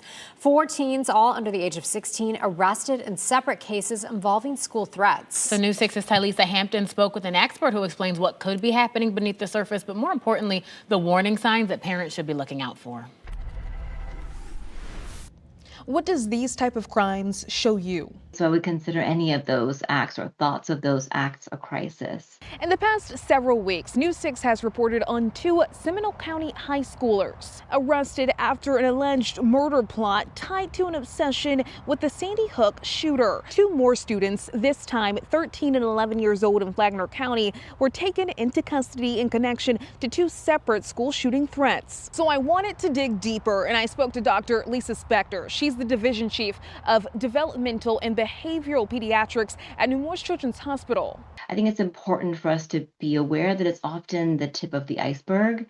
So these children or teens may have mental, emotional, behavioral health disorders that they have or haven't been diagnosed. Dr. Spector says what could help is getting a comprehensive evaluation from a mental health specialist. Teens' brains are still under construction, right? They're not fully formed, they're not fully mature, and this impacts their emotion regulation, their impulse control, as well as their foresight. Noting it is important to take a look at what could be a reaction to a series of events and that the teen is not a lost cause. It could be things like stuff going on for them at home.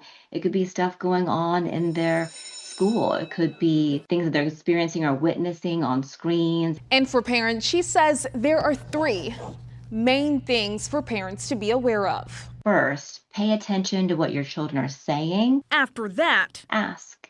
Like, people oftentimes are afraid to ask. And last but not least is to act. Or you think that they might need help in the situation, get the support that they need right away.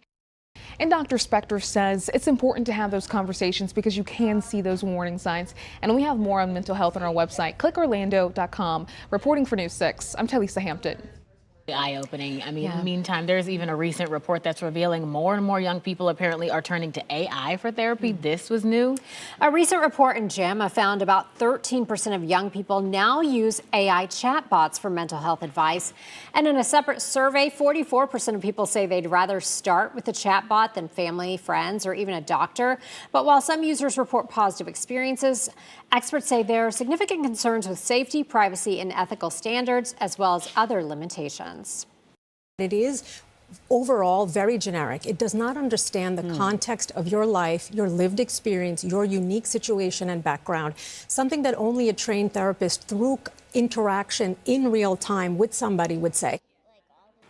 Mental health experts say AI can also miss emotional cues, reinforce harmful beliefs, or fail to safeguard users in crisis. Really good information there. All right, let's get back to our forecast. I love that I'm sandwiched between 2 meteorologists because I feel like I can ask you what I need for tomorrow and the next day, Jonathan. That's right. What you got going on for the weekend? It got you covered. Well, that's what I want to know. Yeah, and we do have some rain coming in for the weekend, at least for part of it. I think the back half of Sunday, most of it is warm and on the drier side. I have a couple of stray sprinkles out there. We had some moving right down the coast earlier, and then some around Palm Coast back to Marion County. They did not amount to much. If anything, a lot of that will be having the radar picture if you dial it up the News 6 weather app, which you can download for free. You can search that right in the App Store.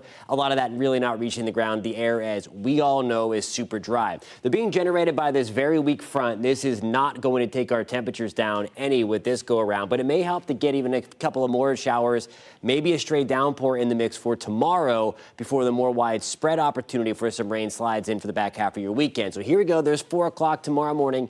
Watch out for some patchy fog to try to develop early on in the day. And then look what happens here. That's 3 to 4 o'clock. Couple of little itty-bitty downpours start to pop back up. Again, rain chances tomorrow only at about 30%. Certainly not going to get rid of any of the dry weather that we've had, but we'll take what we can get. There's 5 o'clock on your Friday morning. A few extra clouds, again, trying to be in play. Likely some fog hanging around as well. Of course, we need the rain. We're running about 2.5 to 3 inches below normal across all of Central Florida. I do think we have a decent shot at a pretty nice dose of rain. Still won't take a bite out of the drought situation, but we have to start somewhere. So here's 4 to 5 o'clock on your Friday afternoon. We're going to be watching back to the west, storm system get going, kind of riding parts of the deep south and southern plains, and then eventually work its way towards us as we move into the second half of Sunday. So there is 7 o'clock in the evening. Of course, all eyes on the Daytona 500. All the races Thursday, Friday leading up to the 500 look great.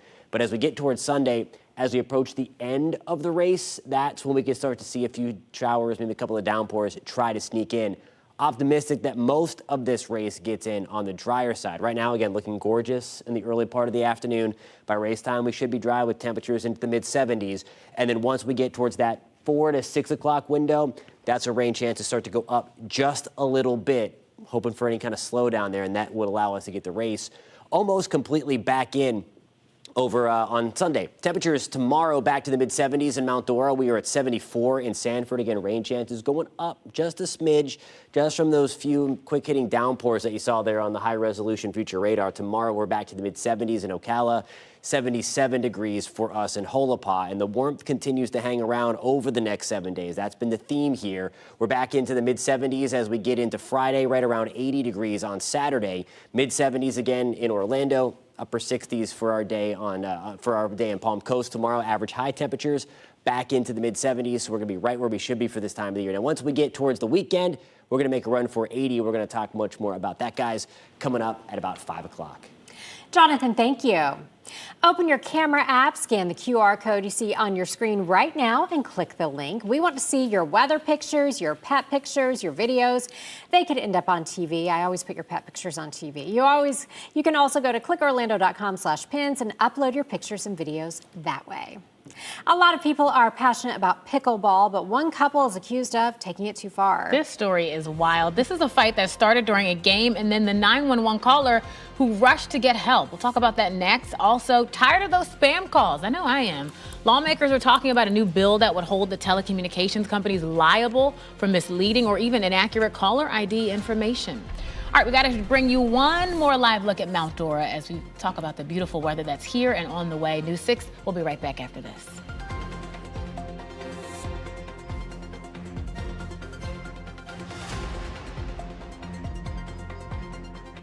Coming up in the morning, a local city looking to change the rules when it comes to alcohol. But this time it's not more restrictions, it's more time to drink. We'll tell you what you need to know ahead of a key vote. Plus, Valentine's Day for your pet, the growing trend that's picking up big time this year. Join us for News 6 Mornings starting at 6.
Welcome back. Here, your time now 4:52. A Florida Senate panel is moving forward with a bill that would make it harder for fraudulent telemarketers to mask their true identities. This is probably music to all of our ears, right? Under this bill, telecommunications companies that provide fake caller IDs to consumers for phone calls or even text messages, they could face civil penalties of up to $250,000. Bill sponsor Ileana Garcia, she told her colleagues that deceptive caller ID practices contribute to rising reports of fraud calls, which we know target people who are over 60. As tech advances, though, she warns the previous efforts to curb telemarketer fraud, they are not keeping up.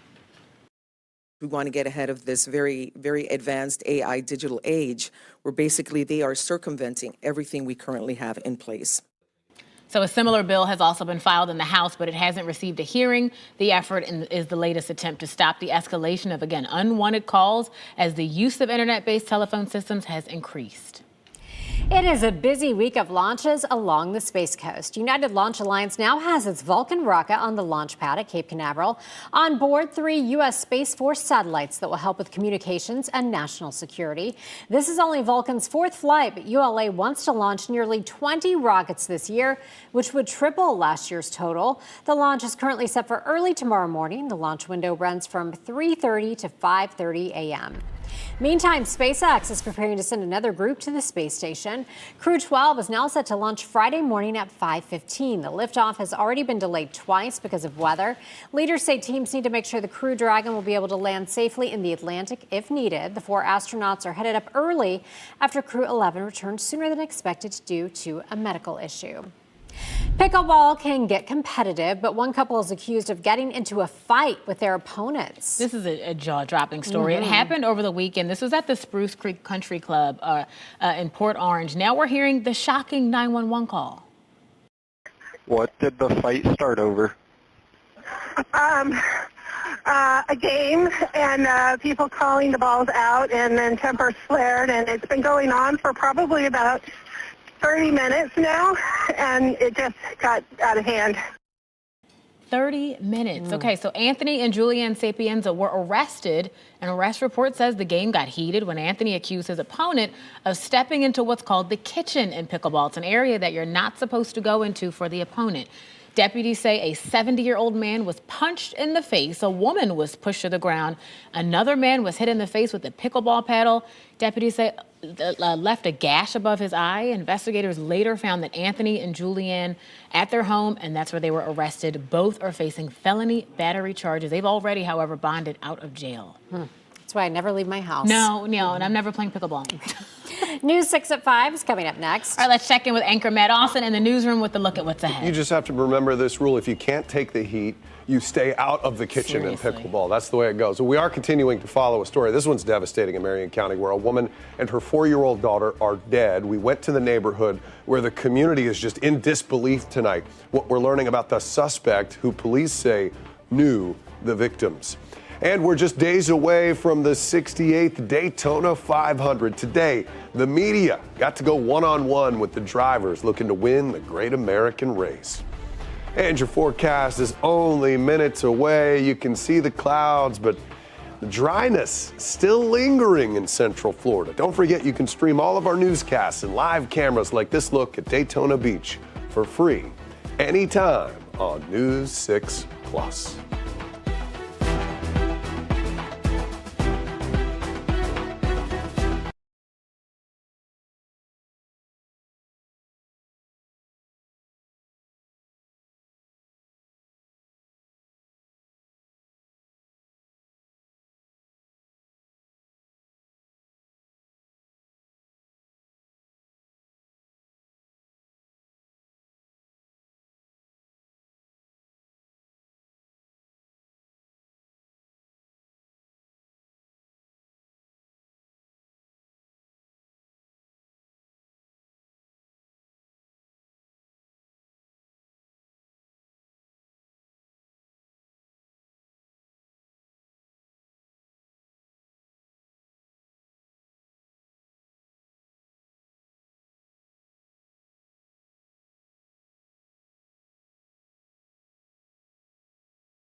were the neighbors.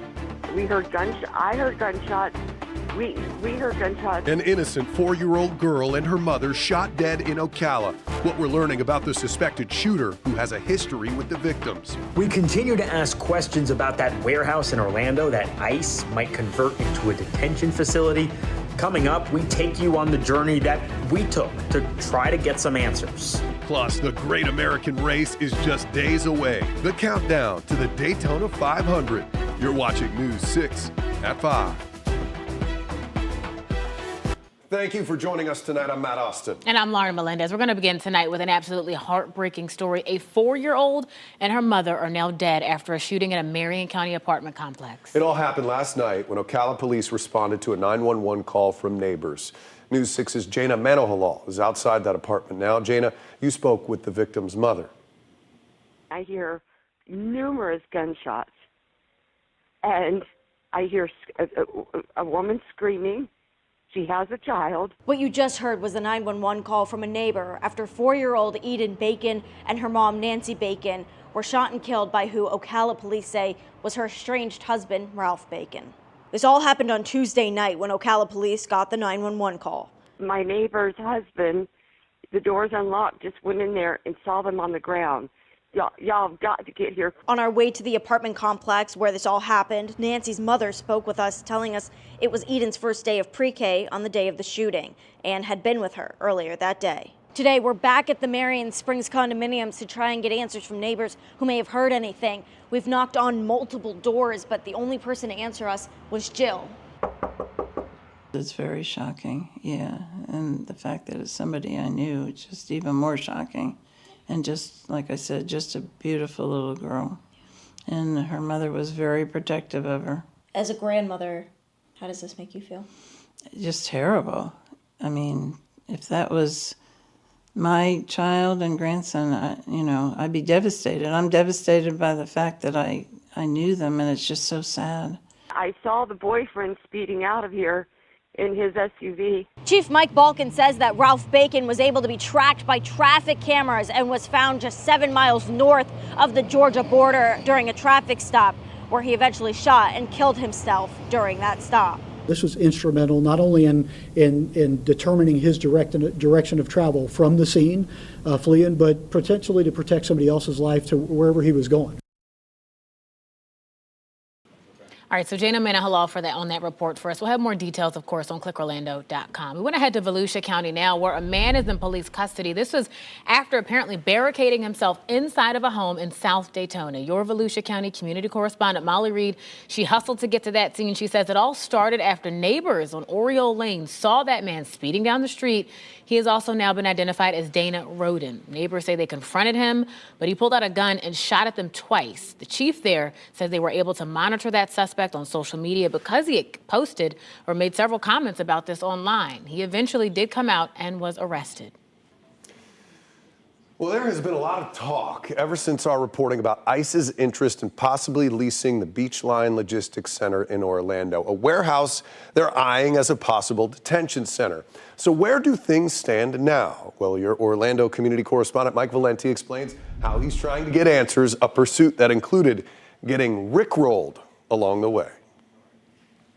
It's been nearly a month since we came out here and spotted representatives with ICE touring this big warehouse. And maybe you remember, we pressed someone with ICE for answers. So you can confirm you're looking at this as a detention facility? I mean, it's a site that could fit that purpose. But since that exchange, silence. Is ICE going to lease this facility? Well, that man, David Venturella, has not gotten back to me.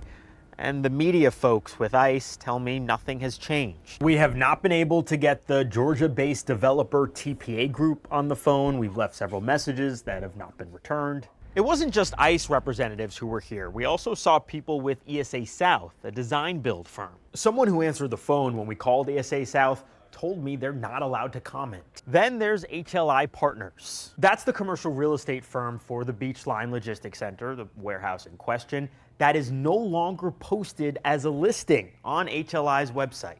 Despite our numerous attempts, we've never had luck getting someone from HLI to call us back. But it does seem that they've taken note of the attention. It appeared that HLI Partners was rickrolling callers, changing their hold music to Rick Astley's Never Gonna Give You Up. That's been a popular way to troll people over the years. In a strange turn of events, and honestly, I don't know how this happened, but on that same call, we could hear another person leaving a voicemail for HLI Partners. The person said, quote, "This facility would be an inhumane disaster for detainees and for the people of Central Florida." So we figured it was time to go to HLI Partners. And we did go this week. HLI's 4th floor suite had no signage, but someone did answer the door and asked me to leave after I told them who I was. I said it's been hard to get a hold of them. They said they understood I had a job to do, but added that they were not able to comment. So where exactly does that leave things? Is ICE leasing this warehouse to use as a possible detention facility? That's a good question, and one that we're going to keep asking. I'm your Orlando community correspondent, Mike Valenti, News 6. Mike's been hammering this. Thank you so much. All right, tonight the race is in Orlando. A massive makeover at Camping World Stadium moving full speed ahead. Construction on a multi-million-dollar makeover started today. The hope is it could help the Jacksonville Jaguars get here, at least temporarily, for the 2027 season. Your Paramore community correspondent, Jarrell Baker, takes us inside the project and what still needs to happen before the Jags make a decision. Just listen to that back there. You can see there's a giant earth mover over here clearing out rubble. There are sparks flying. All of this is a major renovation going here at Camping World Stadium to turn that into this, all in hopes to bring the Jaguars here for the 2027 NFL season. You're talking about somebody who needs a place to play for a year. Our community sets up for that, but this new building will be ideal, I think, in a temporary home for an NFL team. Despite construction starting Wednesday, Florida Citrus Sports CEO Steve Hogan says there's still no official word that the Jags are coming to Orlando in 2027. In terms of the relationship between Orlando and the Jags, we all are comfortable with what we've provided. The NFL committee has to officially bless that. The Jags need a temporary home because Everbank Stadium's $1.4 billion renovation could force them out for the 2027 season. Here's what's coming to Camping World Stadium. More seats, increasing capacity to 65,000. Down at the other end there, they're building an event center.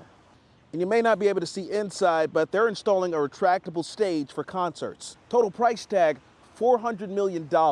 What is your message to residents right now, hearing that information, living here around the stadium in the Paramore area? To be excited that we continue to invest in our venues to bring world-class events to the city of Orlando. Neighbors told me that they're concerned about traffic, but some also see dollar signs charging for game day parking. Well, like it or not, this is happening, and they have to get it done within a tight deadline. Now, they need to get it done in the summer of 2027. That's right before the NFL season. I'm your Paramore community correspondent, Jarrell Baker. All right, Jarrell, thank you. And as the construction breaks ground, the stadium is looking to hire. So there's going to be a job fair held tomorrow at 6 p.m. at the stadium. In Volusia County now, we're learning more about the new legislation that would protect federal law enforcement officers. Florida's Chief Financial Officer, Blaise Ingoglia, announced this today in Daytona Beach. Florida's HALO law would be extended to include federal law enforcement officers. Under the law right now, there's a 25-foot buffer zone between civilians and law enforcement, firefighters, EMT, while they're actively performing their duties. It is a second-degree misdemeanor for anyone to approach or be in that zone, and this is the key, after getting a warning to stay back. Ingoglia says this would be in direct response to the situation in Minnesota. After what happened in Minnesota and Minneapolis in particular, and seeing how you had activists basically in the face of ICE agents trying to rid the country of criminal aliens, we said that we have to do something here in the state of Florida to make sure that we show our federal partners that we are going to protect them as well.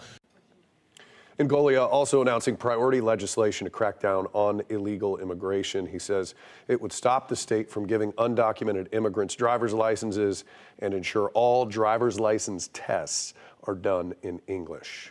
Oh, coming soon to Orlando, an emergency room on Sand Lake Drive. That facility will be more than 13,000 square feet, and it'll feature 12 patient rooms, x-rays, ultrasounds, and an on-site full-service lab and pharmacy. Orlando Commissioner Mike Scott says this new ER will provide help for residents and visitors in a very busy part of South Orange County.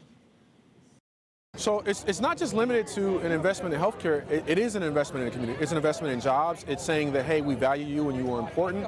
But also when you think about, like, you're at a theme park, you're at a restaurant, something happens, the nearest emergency facility is about maybe 25, 30 minutes away. Here, this cuts that time in half. In some cases, people can be here in 5 or 10 minutes. Now, we don't have to wait much longer to see it. That ER is scheduled to open later this month.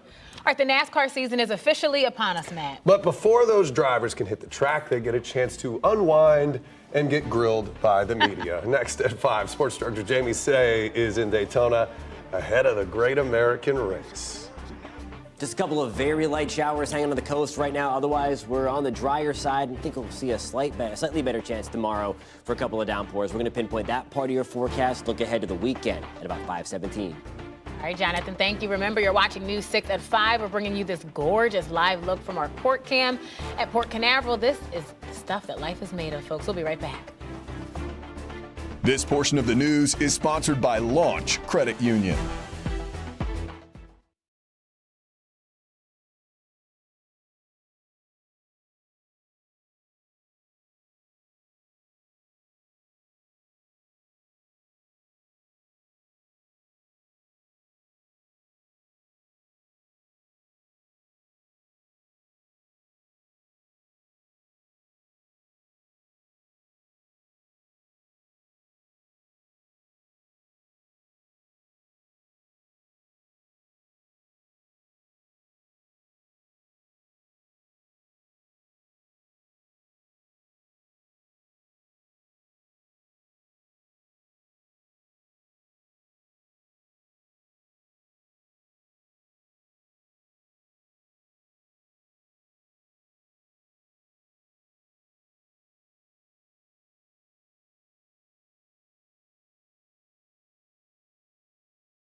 Well, it is called the Great American Race, and it signals the start of a brand new NASCAR season. All right, I'm ready. This weekend, we will be tuning into the 68th running, and before the engine starts, the drivers, they actually get to relax. So let's check in with Sports Director Jamie Say. She's in Daytona now. It is Media Day. So, Jamie, set the scene for us. How's everything looking? Everything's looking great. The sun is out. Cars will be on the track tonight because Speed Week is here. This is what drivers and race fans have been waiting for. The countdown to the Daytona 500 is on. The race is Sunday at 2:30, and qualifying is tonight at 8 o'clock. So someone is going to win the pole for the Great American Race tonight. But News 6 Sports has been at this track all day long for Daytona 500 Media Day. All 40 or so drivers talked about what it would mean to win Sunday, the biggest event on the NASCAR schedule. I spoke with past winners of the race who are looking for another trip to victory lane, and those drivers seeking that elusive first win that helps define a career. The butterflies, the week of a race, the moments before the green flag flies, that buzz I can't let go of. You definitely get fired up about it. It's such a large race, but it's nice just to get that fresh start, go into the season again, seeing what you can, start off with and start clicking off races. I feel like my car is going to be really fast.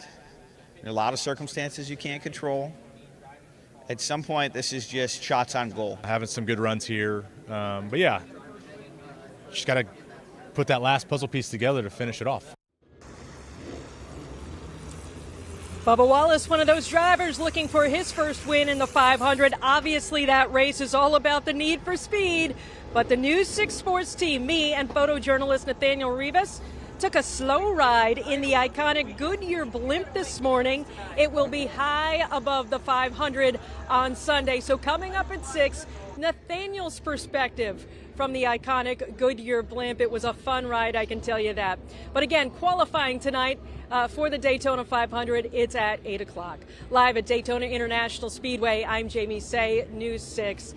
Guys, back to you. All right, Jamie, thank you. If you're planning to head out to the big race this weekend, we want to see your pictures, your videos. Just open up your camera app, scan that QR code on your screen right now. Click the link. You can also go to clickorlando.com/pins. Upload your pictures and videos. That way, we'd love to put them on the news. And the question is, are we going to need an umbrella when we head out there? Because a little birdie said that might start to drizzle. We might see a little bit of rain over the 500. Yeah, it could sneak in by the end of the race. It's going to be very, very close. It's not coming at the beginning of the race, I don't think, and it's not going to be too terribly heavy, at least at that time. But this system here, these pair of swirls here off the California coastline, that's the makings of the system. It's going to skirt across the southern plains, eventually deep south, and then swing a cold front into central Florida by the time we get into the second half of Sunday. So here's the latest modeling on this one. I'm trusting this one a little bit more than some of the other ones that are out there. This is the European rendition. If you follow that stuff, you can keep up to date with all the latest forecasting as well by downloading our free News 6 weather app. So there's the heavy rain in the yellow and the red sliding across parts of the deep south.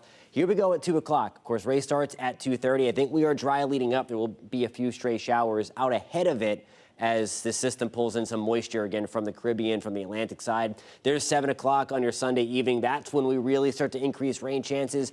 If this speeds up any, though, there's going to be the opportunity for a few of those downpours to sneak in prior to the race ending. And if there's a lot of delays in the race, then it could push it back even further, of course. Nice dose of rain looks to be coming. I think anywhere from 1/4 of an inch, maybe even up to a 1/2 inch of rain sliding through. All of that is going to be welcome for sure as the drought continues to get worse and worse. We have these brush fires popping up all over the place. Here's a live look in Daytona Beach. We had a few stray sprinkles out there earlier this afternoon. That's a live look again. Cool shot there with a couple of different cloud heights, cloud decks there. Lower 70s for us under a mainly cloudy sky. The breeze right now out of the south and west at about 10-ish miles per hour. We're at 71 in Palm Coast. Also 71 in Ocala. Good evening in Holopah. We are at 73 degrees. Now here's a look at your forecast. Your forecast is sponsored by Payne Law. The mild stretches here, of course, it was warm yesterday. It was a little bit warmer when you woke up this morning, and now we're going to keep things pretty warm going forward. 58 by 10, we're staying in the mid-50s by the time you wake up tomorrow morning. Some of us even closer to 60 degrees, especially the further west of Orlando you get, hanging around 60 in Bushnell. We'll start tomorrow in Denellen back to the upper 50s. It's a little different than just about 10 days ago when we were way into the 20s. 74 for your high tomorrow in Oviedo. Sanford, we are at 74. Mount Dora, we are checking in at 75 degrees. We're going to keep things very toasty over the next couple of days. Rain chances tomorrow do go up to 30%. I think we'll see a few straight downpours in the afternoon. 20% shot on Friday, keeping that 20% chance for just a stray quick-hitting shower on Saturday. There's that better chance for Sunday.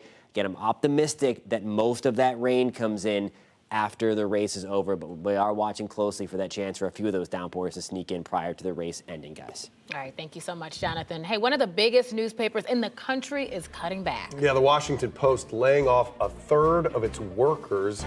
Still to come. A look at what economists are calling an unprecedented move. Donovan Myrie breaks down the impacts on dollars and cents. Your Wednesday evening traffic alert. Listen, we're going to see some lane closures. We have been seeing them each and every night. We're going to see them ramp up. I-4 east and westbound out by State Road 528. Watch out for that.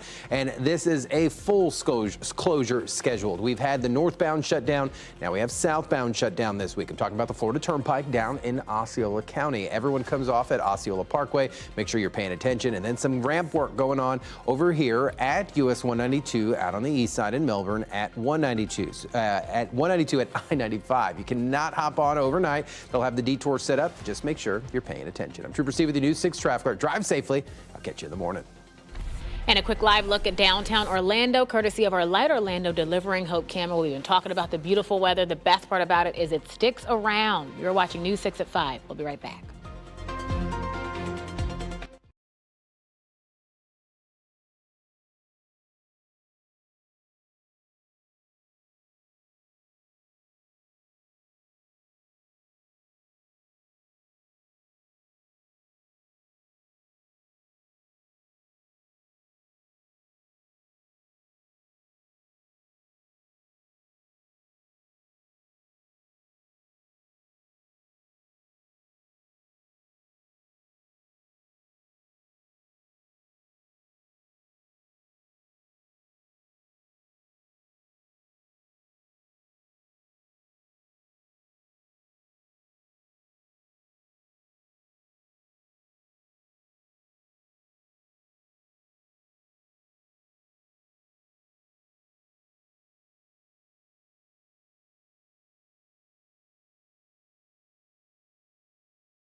Last week, the Post announced massive job cuts affecting roughly 1/3 of its workforce and slashing newsroom and corporate staff in a move many inside the industry describe as unprecedented.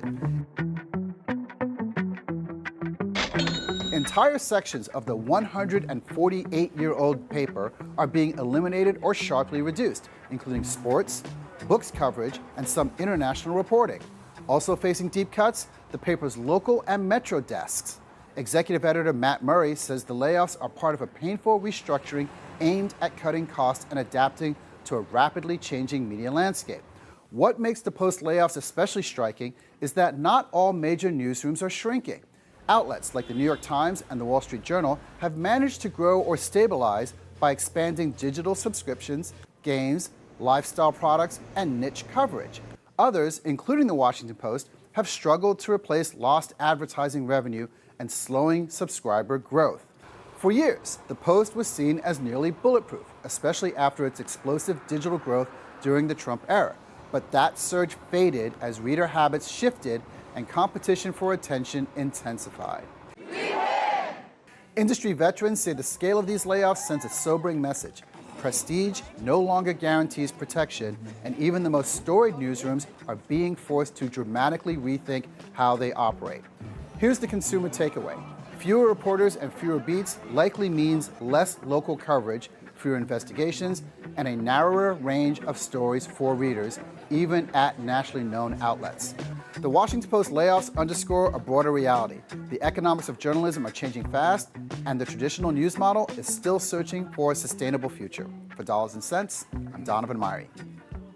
Such an important story right there. Well, a brief government shutdown, the delayed January jobs report is out, and it's actually stronger than expected. All right, this is good news. Employers added 130,000 jobs. This was just last month, double what economists expected, while the unemployment rate ticked down slightly to 4.3%. So sectors like healthcare and social assistance, they did see continued growth. Even construction bounced back after losses last year, but payroll did fell in federal government and parts of the finance industry last month. So January's job growth may also reflect seasonal hiring in retail, even the logistics after the holidays, plus winter weather-related shifts that kept a lot of businesses busier than usual. Well, we have much more coming up for you here on News 6 at 5. Including Attorney General Pam Bondi testifying on Capitol Hill. She's facing new scrutiny about the Epstein files. Also, why victims and lawmakers say the Department of Justice's release of those documents, it's incomplete. And with Valentine's Day right around the corner, some couples have a hard time talking about money. News 6's Lisa Bell sat down with an expert to get advice. Here's a live look at Daytona Beach. It is a pretty perfect evening outside. You're watching News 6. Keep it here. We'll be right back.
Hey there, welcome back. Just about 5:30 on your Wednesday. I'm Lauren Melendez. I'm Matt Austin. You're watching News 6 at 5. We're following several top stories for you right now. A mom and her 4-year-old daughter murdered last night in Ocala. The suspect, that woman's husband, killed himself when police tracked him down. Neighbors telling us today the whole thing is shocking, and another saying that it was just terrible. Also in Orange County, we are staying on top of a potential ICE facility in Orlando. Your community correspondent, Mike Valenti, is putting out calls to immigration officials, developers, and so many more. So far, radio silence from everybody. We'll continue digging and bring you everything we know the second we get it. And in Orange County, where renovations are underway at Camping World Stadium, we got to look at the first day of construction today. The hope to maybe bring the Jacksonville Jaguars to Orlando for that 2027 season. Now to a financial deep dive in Daytona Beach. State auditors say they're going to take a peek at how the city spends those tax dollars. All right, so state leaders met with city officials to talk about all of this today. The state wants to see if the city is misusing your money. In fact, in March, auditors plan to start dissecting years of transactions. And this comes after State Senator Tom Wright requested this audit. He named concerns over millions of dollars that the city has brought in with building and licensing fees. Daytona Beach raised $12 million in fees. This is over the past few years. Now, the legal limit is about $4 million. Florida CFO Blazin Golia says his office is, quote, not conducting the audit, but he is interested in the results. No. Well, first of all, if the Auditor General's office is not doing, if they are doing something in conjunction with the state audit that is not done by our office, I think we would want to know what is in the state audit. I think it would be very telling. But look, as far as auditing and local government is concerned, I want to make sure that our local governments are being as fiscally responsible with our dollars. All right, so the state is also diving into other issues like outdated policies, use of business class travel, and much more. Once that audit is complete, the report will be available to the public. Some tough questions for U.S. Attorney General Pam Bondi today. She was asked to defend the DOJ's handling of the Epstein files release. CBS News' Erica Brown has details from Capitol Hill. Attorney General Pam Bondi sparred with lawmakers on the House Judiciary Committee over the Justice Department's handling of the Epstein files. Were there any underage girls at that party or at any party that Trump attended with Jeffrey Epstein? This is so ridiculous, and that they are trying to deflect from all the great things Donald Trump has done. There is no evidence that Donald Trump has committed a crime. I believe you just lied under oath. There is ample evidence in the Epstein files. Don't you ever accuse me of a crime. I believe you just lied under oath. Republican Congressman Thomas Massie says lawmakers discovered the names of powerful men that he says were unlawfully redacted in the files. He's listed as a co-conspirator, not to tax evasion, but to child sex trafficking. Within 40 minutes, Wexner's name was added back. Within 40 minutes of me catching you red-handed. There was one redaction out Where of he's over listed as a co-conspirator. 4,700, Okay. and we invited you Show the in. video. This guy has Trump derangement syndrome. Survivors of Jeffrey Epstein's abuse slammed the Justice Department's handling of the files after some sensitive information about them was not redacted in the publicly released material, while details about potential co-conspirators were concealed. Abusers' names and contact information is redacted while our faces and stories are left on full display. This is not protection. This is betrayal. When asked by lawmakers to apologize to survivors at the hearing, Bondi instead defended the DOJ's handling of the files. We were given 30 days to review and redact and unredact millions of pages of documents. Our error rate is very low. Bondi also touted the Justice Department's efforts to target drug cartels, fight violent crime, and aid in the Trump administration's immigration enforcement. Erica Brown, CBS News, Capitol Hill. All right, well, this week on Politically Motivated, our podcast that takes you inside the Florida legislature, breaking down power, policy, and how it impacts you. Christopher Heath and I talk about the Black History Month blunder at a well-known school in our backyard and the law that's tied to it. FAMU, Florida A&M University, historically black university here. They're in the spotlight for not a great reason. Some black law students brought it to our attention. They actually reached out to our station and they said, hey, we're creating posters. We're talking about celebrating Black history. We can't use the word black. Yeah. And we just sort of scratched our heads. It's one of those tips that comes in, you're like, there's no way. Right. In case you missed it, FAMU told our Tylisa Hampton this week that a, quote, staff-level error was to blame for pushback about law students promoting Black history events. We reached out to the university, and they essentially said, look, this happened, but it wasn't the intention of the university to try to censure or tell these students that they could not celebrate their heritage. They said that they essentially were trying to follow the law. And as Christopher explains, it all stems from Senate Bill 266. It was passed in 2023, making it illegal to use state or federal funds for anything related to DEI, which created a ripple effect of confusion and chaos for companies and universities all across the country, FAMU included.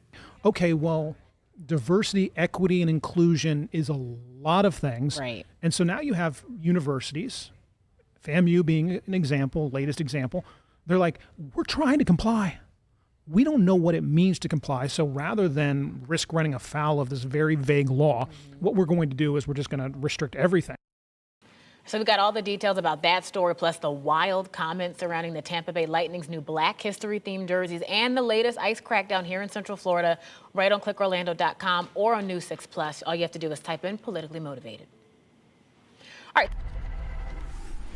Valentine's Day is just days away, and according to Bankrate, 45% of people in committed relationships believe they do not know everything about their partner's finances. Nearly 40% think financial infidelity is just as bad as physical cheating. CBS News business analyst Jill Schlesinger is here with some advice for couples trying to work on their finances right now. Well, let's not do it this weekend, okay? But Okay. Let's push aside a moment in time, a specific time where you are going to try to open up a dialogue. Just say to your partner, look, no judgments. We're sharing information. Start with the basics. You're going to be creating or updating your balance sheet. That's just a list of what you own and what you owe. This is where you disclose that hidden credit card that you never wanted to tell anybody about.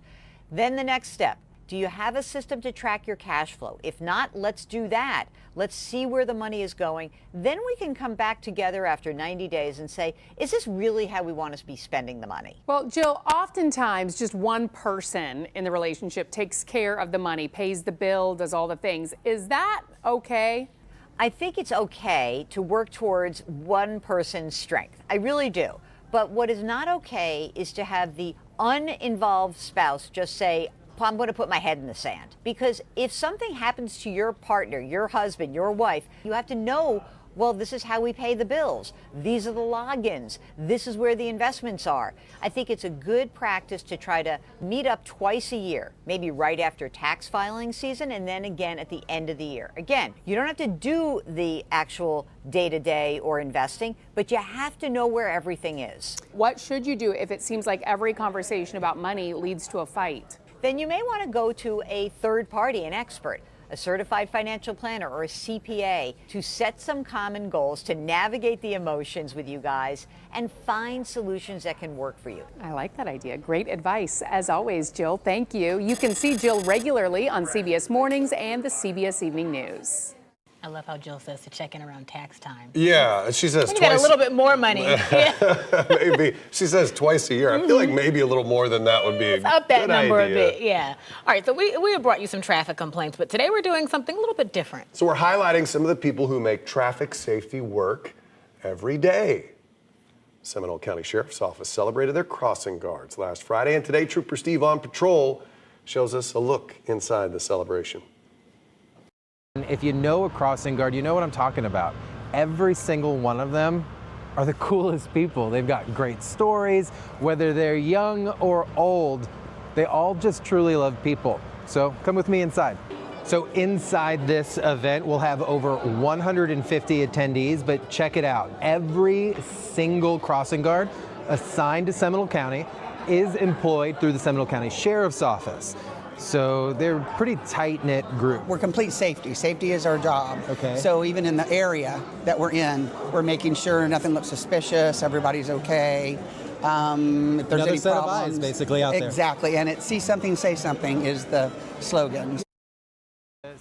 That's awesome. So to see Steve's full episode and the entirety of that celebration, look for this story on clickorlando.com. You can hit the road with Trooper Steve on patrol weekdays at 8 a.m. and in the evenings at 8:30 on News 6 Plus streaming app or for your smart TV or on just clickorlando.com. Feel for those crossing guards. They're dodging, texting absolutely. drivers Yep. every day. Well, it's something you may have seen driving around Central Florida. We're talking about those cameras that read your license plate. Okay, but what if there was a way to know exactly where they are? Well, we've got the answer. Up next, News 6 investigates how they work, where they work, and the database being created to track them. On the cloudy side right now, could see the opportunity for a few quick hitting showers tomorrow. You see them working their way back towards the southeast corner of the U.S. We're going to pinpoint the timeline on that to maybe more widespread rain for part of your weekend at about 5:47. Check out our primetime schedule on News 6 Plus. We have a new take on the day's news on News 6 tonight. That's at 9. Go in depth, get your weather questions answered with meteorologist Jonathan Kegas at 9:30. Then watch the late news an hour early. It's all tonight on News 6 Plus. And we invite you to download our streaming app for free. All you have to do is search WKMG in your smart TV's app store. It's also available on Roku, Apple TV, and Fire TV. This portion of the news is sponsored by Shark Coatings.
Well, Fruitland Park recently became one of the latest Central Florida communities to buy license plate readers. Police say these readers help solve crimes and find missing people quickly. Critics, though, they worry about privacy. But where are these license plate readers located? All right, and just how big is the network that's tracking them, which is powered by artificial intelligence? Well, News 6 investigator Mike DeForest has got all the answers. This license plate reader, which consists of a camera and a solar panel, is located outside of this residential neighborhood here in Lake County. Now, the tag number of every vehicle entering this neighborhood, like this one here, is potentially being recorded and stored in an electronic database. Now, this sign here alerts motorists that the license plate reader is in use. But in most places, the locations of license plate readers are not publicized. That's why some privacy advocates have begun using public records and crowdsourced reports to create maps pinpointing where the devices have been deployed. As you can see from this map, which the creators say is far from complete, Florida is blanketed with thousands of license plate readers. I think we need to pause and slow down because a lot of this is being adopted very quickly. Ed Vogel helps run the mapping website DFLOC. It reveals that much of Central Florida is covered by license plate readers. So come along with me. As we leave this neighborhood that has the license plate reader out front, we'll hop on the main road and then head to this bank where there's another one nearby. We'll then pull into the parking lot of this medical facility where our tag number could have been recorded. Our next stop, the drive-through of this fast food joint near yet another license plate reader. After a quick lunch, we'll drive to this home improvement store. The parking lot here is covered by multiple privately owned license plate readers. Potentially weeks or months from now, law enforcement has the ability to go back and roughly retrace the journey we just took using AI. But once you really understand their full capabilities and how much data they're collecting, who has access to that data, I think it raises a lot of concerns. Vogel believes the public should have more input on the use and placement of these devices. Probably over 100, 110 miles per hour now. Local law enforcement has used the technology to track down stolen cars, catch criminals, and rescue missing children. No, you're okay? When 13-year-old Madeline Soto vanished in Kissimmee, authorities used license plate readers to track the past movements of her convicted killer and ultimately find her body. Most law enforcement agencies are reluctant to talk about the specific location of license plate readers. One local police department tells me the technology is not used to monitor law-abiding citizens or to track their daily activities, but critics worry that those are powerful tools that can be abused. Mike DeForest, News 6.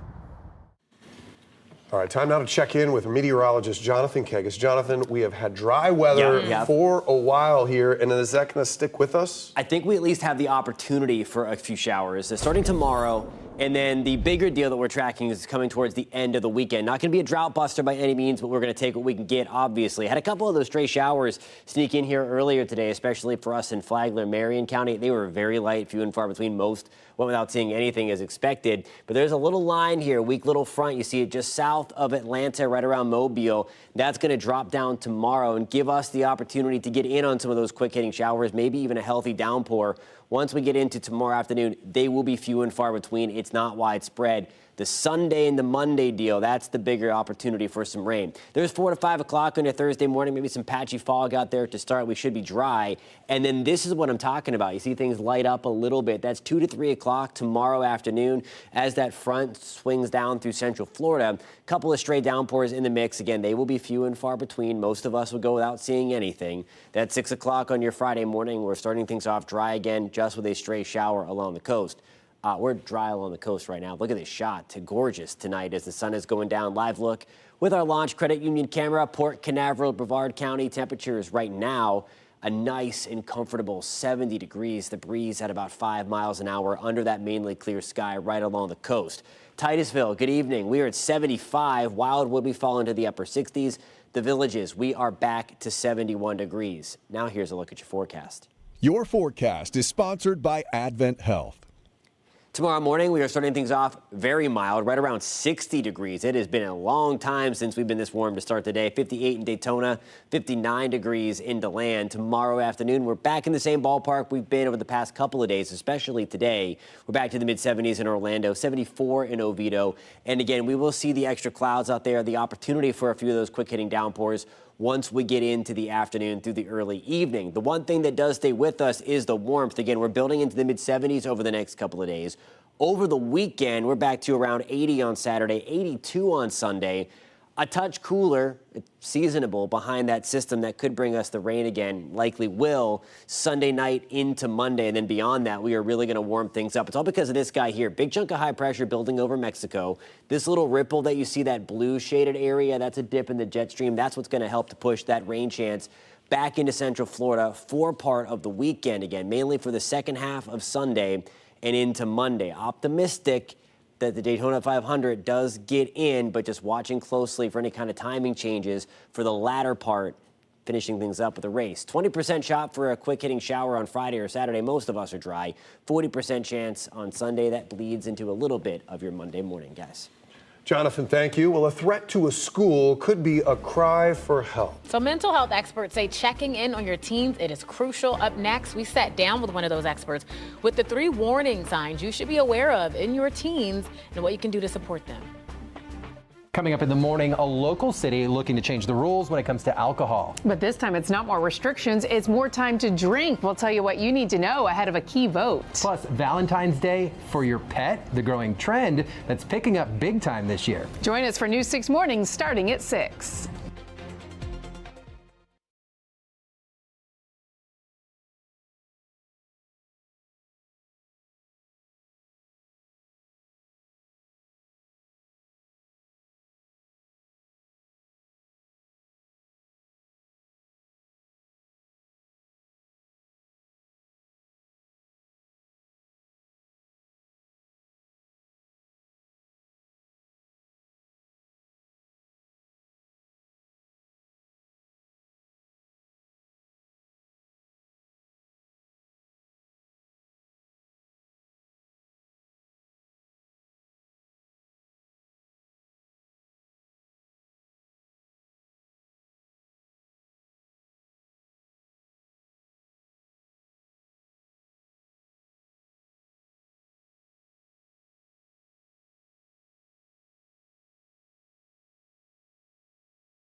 Acts that show a crisis. That's how a mental health expert describes what's happening in the past few weeks. So 4 teens, all of them under the age of 16, arrested in separate cases that involve school threats. News 6's Tylisa Hampton spoke with an expert who explains what could be happening beneath the surface and the warning signs parents should be looking for. What does these type of crimes show you? So I would consider any of those acts or thoughts of those acts a crisis. In the past several weeks, News 6 has reported on 2 Seminole County high schoolers arrested after an alleged murder plot tied to an obsession with the Sandy Hook shooter. 2 more students, this time 13 and 11 years old in Flagler County, were taken into custody in connection to 2 separate school shooting threats. So I wanted to dig deeper, and I spoke to Dr. Lisa Spector. She's the division chief of developmental and behavioral pediatrics at Nemours Children's Hospital. I think it's important for us to be aware that it's often the tip of the iceberg. So these children or teens may have mental, emotional behavioral health disorders that they have or haven't been diagnosed. Dr. Spector says what could help is getting a comprehensive evaluation from a mental health specialist. Teens' brains are still under construction, right? They're not fully formed, they're not fully mature, and this impacts their emotion regulation, their impulse control, as well as their foresight. Noting it is important to take a look at what could be a reaction to a series of events and that the teen is not a lost cause. It could be things like stuff going on for them at home. It could be stuff going on in their school. It could be things that they're experiencing or witnessing on screens. And for parents, she says there are 3 main things for parents to be aware of. First, pay attention to what your children are saying. After that, ask. Like, people oftentimes are afraid to ask. And last but not least is to act. Or you think that they might need help in the situation, get the support that they need right away. And Dr. Spector says it's important to have those conversations because you can see those warning signs. And we have more on mental health on our website, clickorlando.com. Reporting for News 6, I'm Talisa Hampton. Really, really impactful story there, Talisa. Thank you so much. Don't go anywhere. News 6 continues in our next half hour. Coming up at 6, we're talking about traffic in Central Florida. Some local officials are ready to tunnel underground to help you avoid it. A major project moving forward in Orlando's tourist district. Plus, after rescuers saved a 400-pound manatee that was stuck in a storm drain, I found out Melbourne Beach is now considering how to stop cold sea cows from swimming into drains. and here's a live look at downtown Orlando from our Light Orlando Delivering Hope camera. You're watching News 6. We'll be right back.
Now at 6, tunneling underneath Universal, the unique transit project coming here to Central Florida. We continue to ask questions about that warehouse in Orlando that ICE might convert into a detention facility. Coming up, we take you on the journey that we took to try to get some answers. And big changes at Camping World Stadium. Your Paramore community correspondent is taking you inside the project. You're watching News 6 at 6.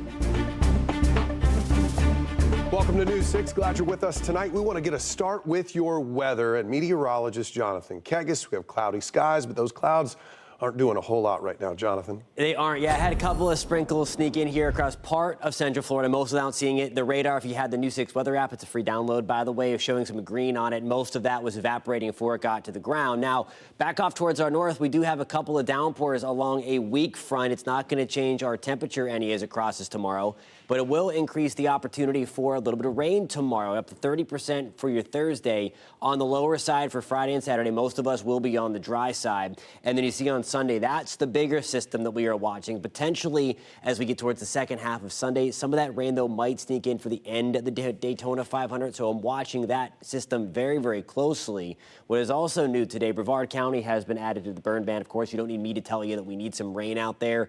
Polk, Sumter, Marion, Flagler, and now Brevard all included in those burn bans as things remain very dry. Of course, the freeze that we just dealt with is adding insult to injury with the amount of vegetation that is dying that can be used for fuel for these brush fires keep on popping up. We're going to take a closer look at that Sunday system coming up at about 6:17, Matt. Jonathan, thank you. Well, tonight, a local community trying to make sense of an act of violence that claimed the life of a 4-year-old, a little girl right here, and her mom also found dead inside an Ocala home. Police say it was at the hands of the mom's husband, who she had a, quote, challenging relationship with. Police swarmed the Marion Springs condos in Ocala last night, where they found 34-year-old Nancy Bacon and her daughter Eden shot and killed inside an apartment. Ocala's police chief says the suspect, Ralph Bacon, was quickly identified after a 911 caller reported hearing shots fired, then described the car they saw driving away. License plate readers along I-95 tracked that car to Georgia, just north of the Florida line. The chief says when law enforcement in Georgia stopped the suspect, he shot and killed himself. The tragedy, hard to comprehend for both law enforcement and those who knew the victims. We know that that child, the 4-year-old, was not the shooter's biological daughter, and we've heard through witnesses as well that that was a key issue within the relationship. Just terrible. I mean, if that was my child and grandson, I'd be devastated. I'm devastated by the fact that I knew them, and it's just so sad. The chief says his detectives are going to continue to work to piece together any answers that can come out of this, including what was happening in the moments leading up to the shooting. When we hear something new, we'll let you know right away. To Volusia County now, where a man is in custody after barricading himself inside a home near a school. Your Volusia County community correspondent Molly Reed was there. She says this all started after neighbors on Oriole Lane saw the man speeding down the street. He's been identified as Dana Rowden. Now, we're told when a neighbor went to confront Rowden, Rowden pulled out a gun and shot at him at least twice. The chief says law enforcement were able to monitor Rowden during the standoff on social media because he kept making posts.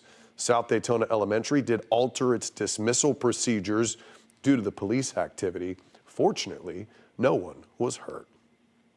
The former Mount Dora High School football coach, arrested on a warrant for child solicitation, had his first appearance in South Florida today. Here's the new mugshot for Colby Erkson.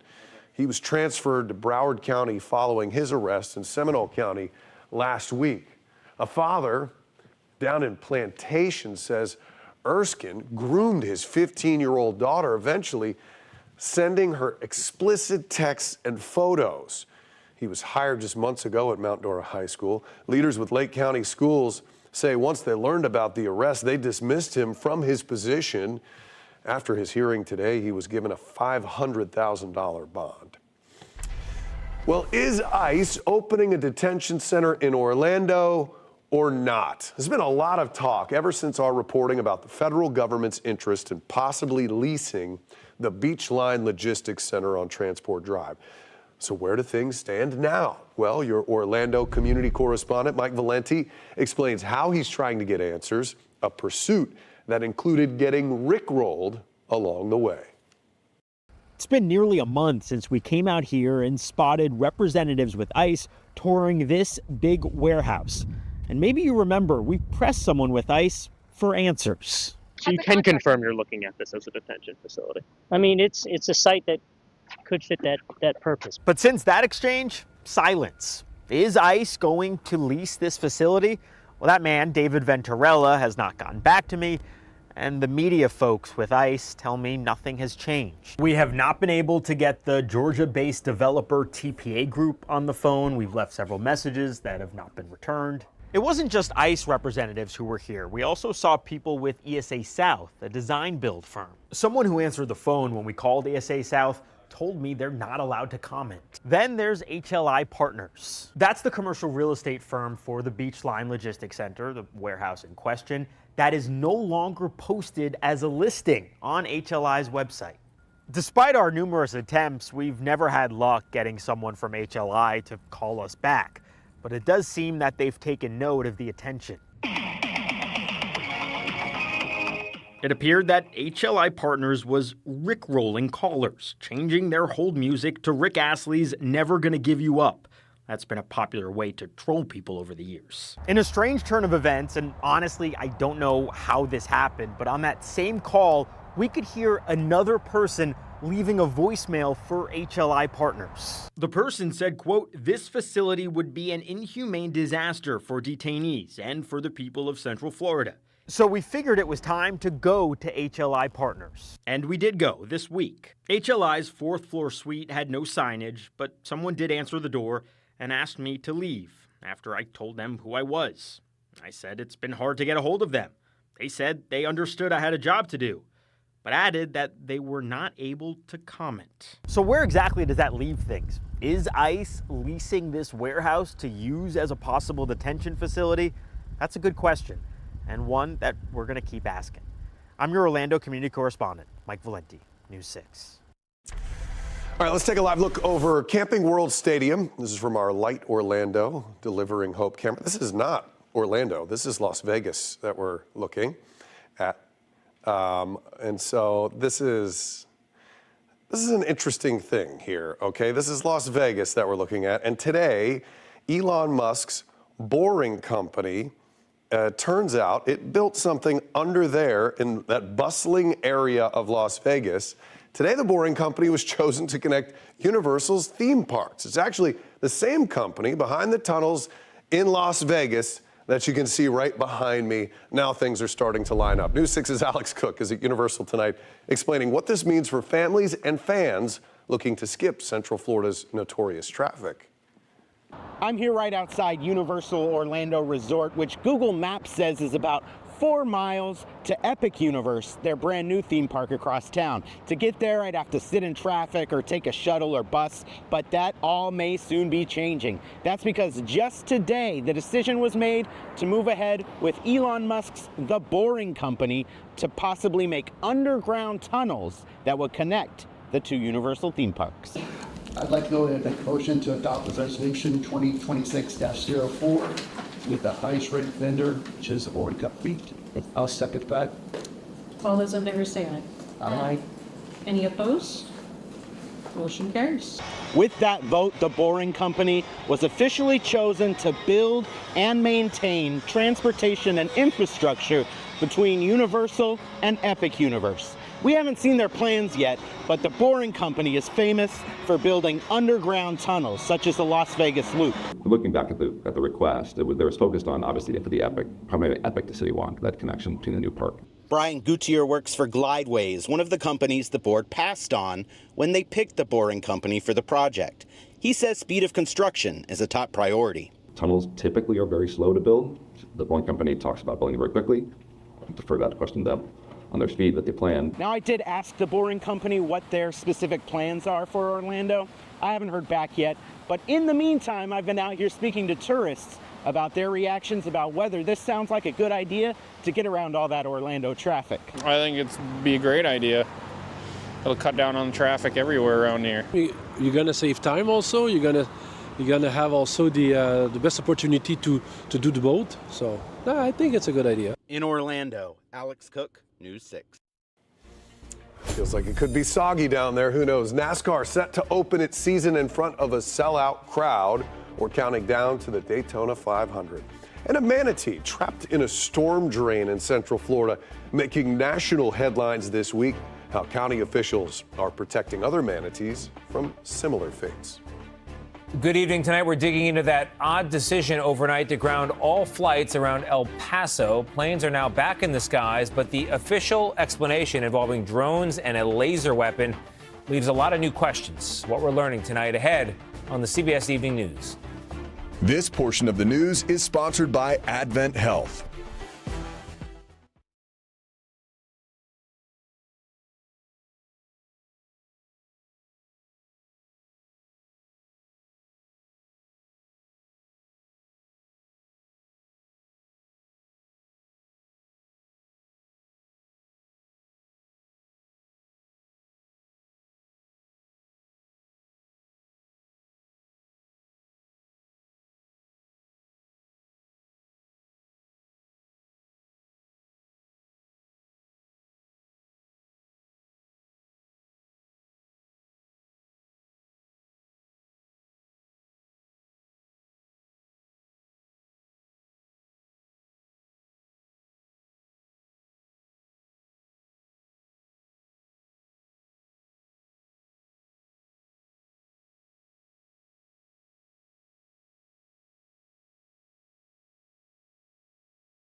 After rescuers saved a 400-pound manatee that was stuck in a storm drain, I found out Melbourne Beach is now considering how to stop cold sea cows from swimming into drains.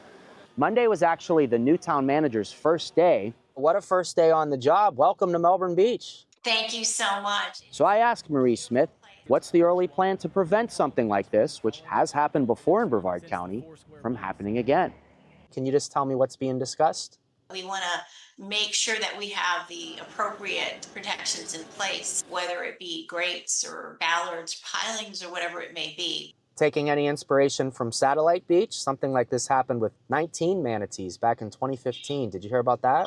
Yes, I briefly talked to the public works manager over there, and he had told me that they had put some grates in place. Again, really, we're going to follow the wildlife officials who would have the best handle on what kind of protection, manatee protection, we should use. So do you have an opinion? Do you think they're needed? Well, somehow that manatee got into the stormwater drain. So we want to just make sure that doesn't happen again. Marie told me a downside of grates is they trap debris in them. You don't have that problem with bollards or pilings. I'll stay in touch with the town leadership to let you know exactly when a project could get started. Check for all updates on clickorlando.com.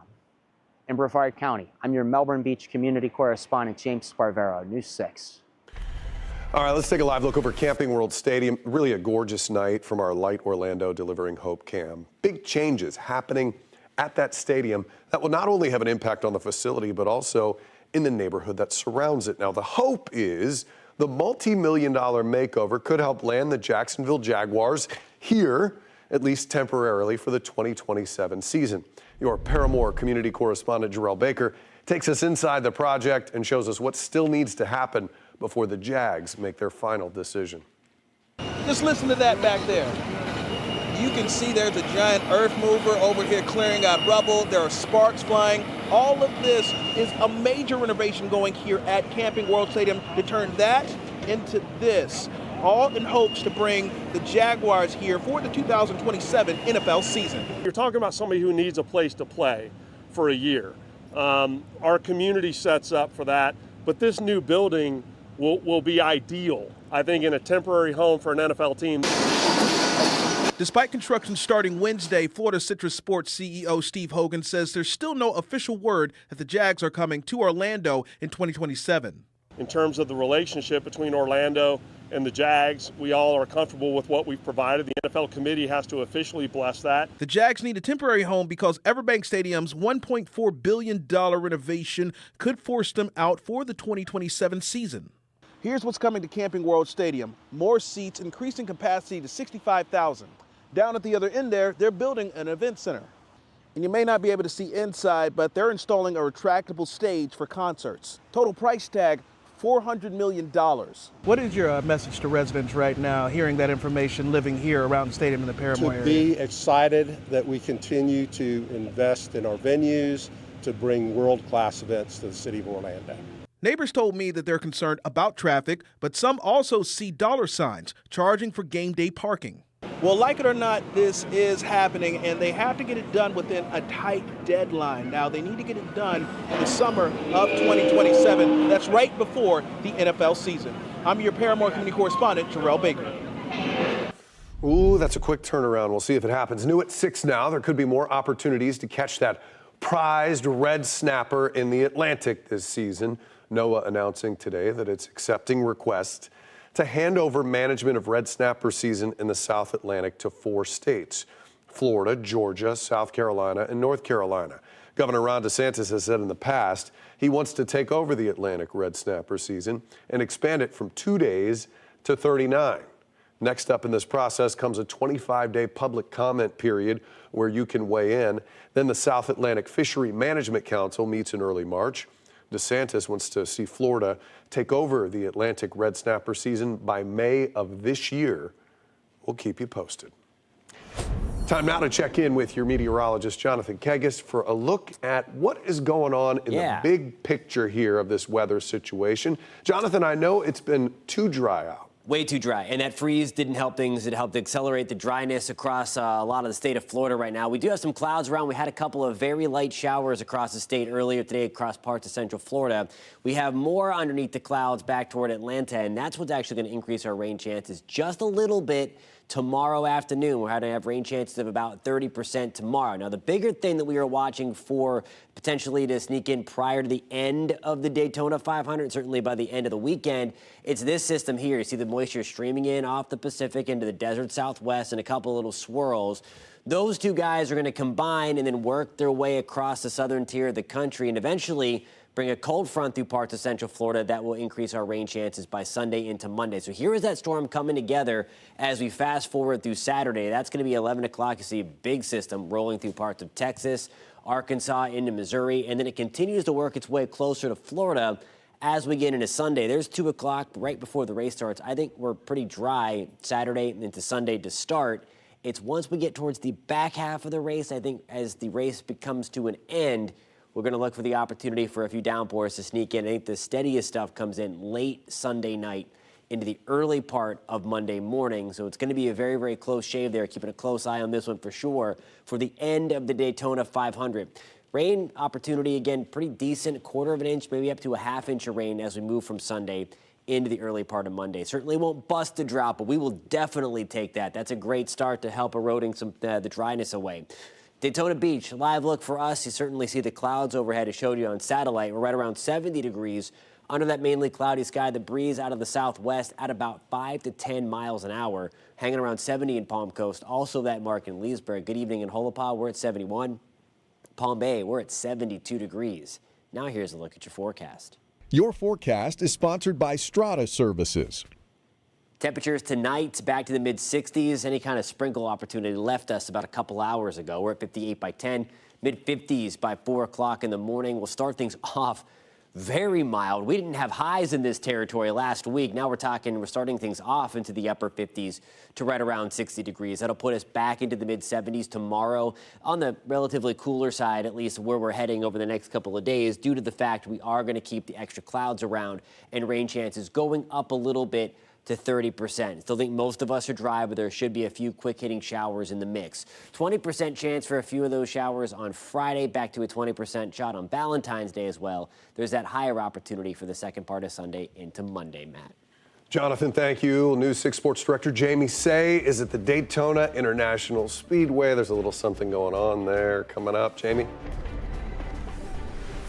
Yeah, Matt, weather is nice tonight, and cars are going to get out on the track for qualifying for the Daytona 500. That starts at 8 o'clock. But coming up next, I take you to Daytona 500 Media Day and for a ride in the Goodyear blimp high above Central Florida today. Sports is on the other side.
Welcome back to News 6. Jamie Say live with you at Daytona International Speedway. The Daytona 500 is only 4 days away. It's Sunday at 2:30, and of course, it's the race that every driver so badly wants to win above any other event. And all those drivers discuss that today at the track at Daytona 500 Media Day. There are multiple past champions of this race, like William Byron, who is the back-to-back defending winner, and others like veteran Chase Elliott looking for that elusive first win in the Great American Race. When you're on the side of the fence that you haven't won, you're just happy for another opportunity. So that's really it for me. For me, it's like, okay, we've gotten it a couple times early in my career. Like, we're kind of playing with some house money. It's an honor to be a part of our sports history, but it keeps you hungry too. And once again, the iconic Goodyear blimp will be high above the track on Sunday, providing race coverage. This morning, the News 6 Sports team, myself and Nathaniel Rivas, hitched a ride on it. Here's Nathaniel's perspective. I'm about to take a ride on that, the iconic Goodyear blimp. I'm now up here in the Goodyear blimp. We're about 500 feet above the ground. This blimp, it flies fairly smooth. It kind of sways back and forth to the side like you're on a boat, but just to see the bird's eye views of New Smyrna Beach, Central Florida, this really is a once in a lifetime experience. The views up here are just breathtaking. This blimp, it weighs about 18,000 pounds, filled with helium.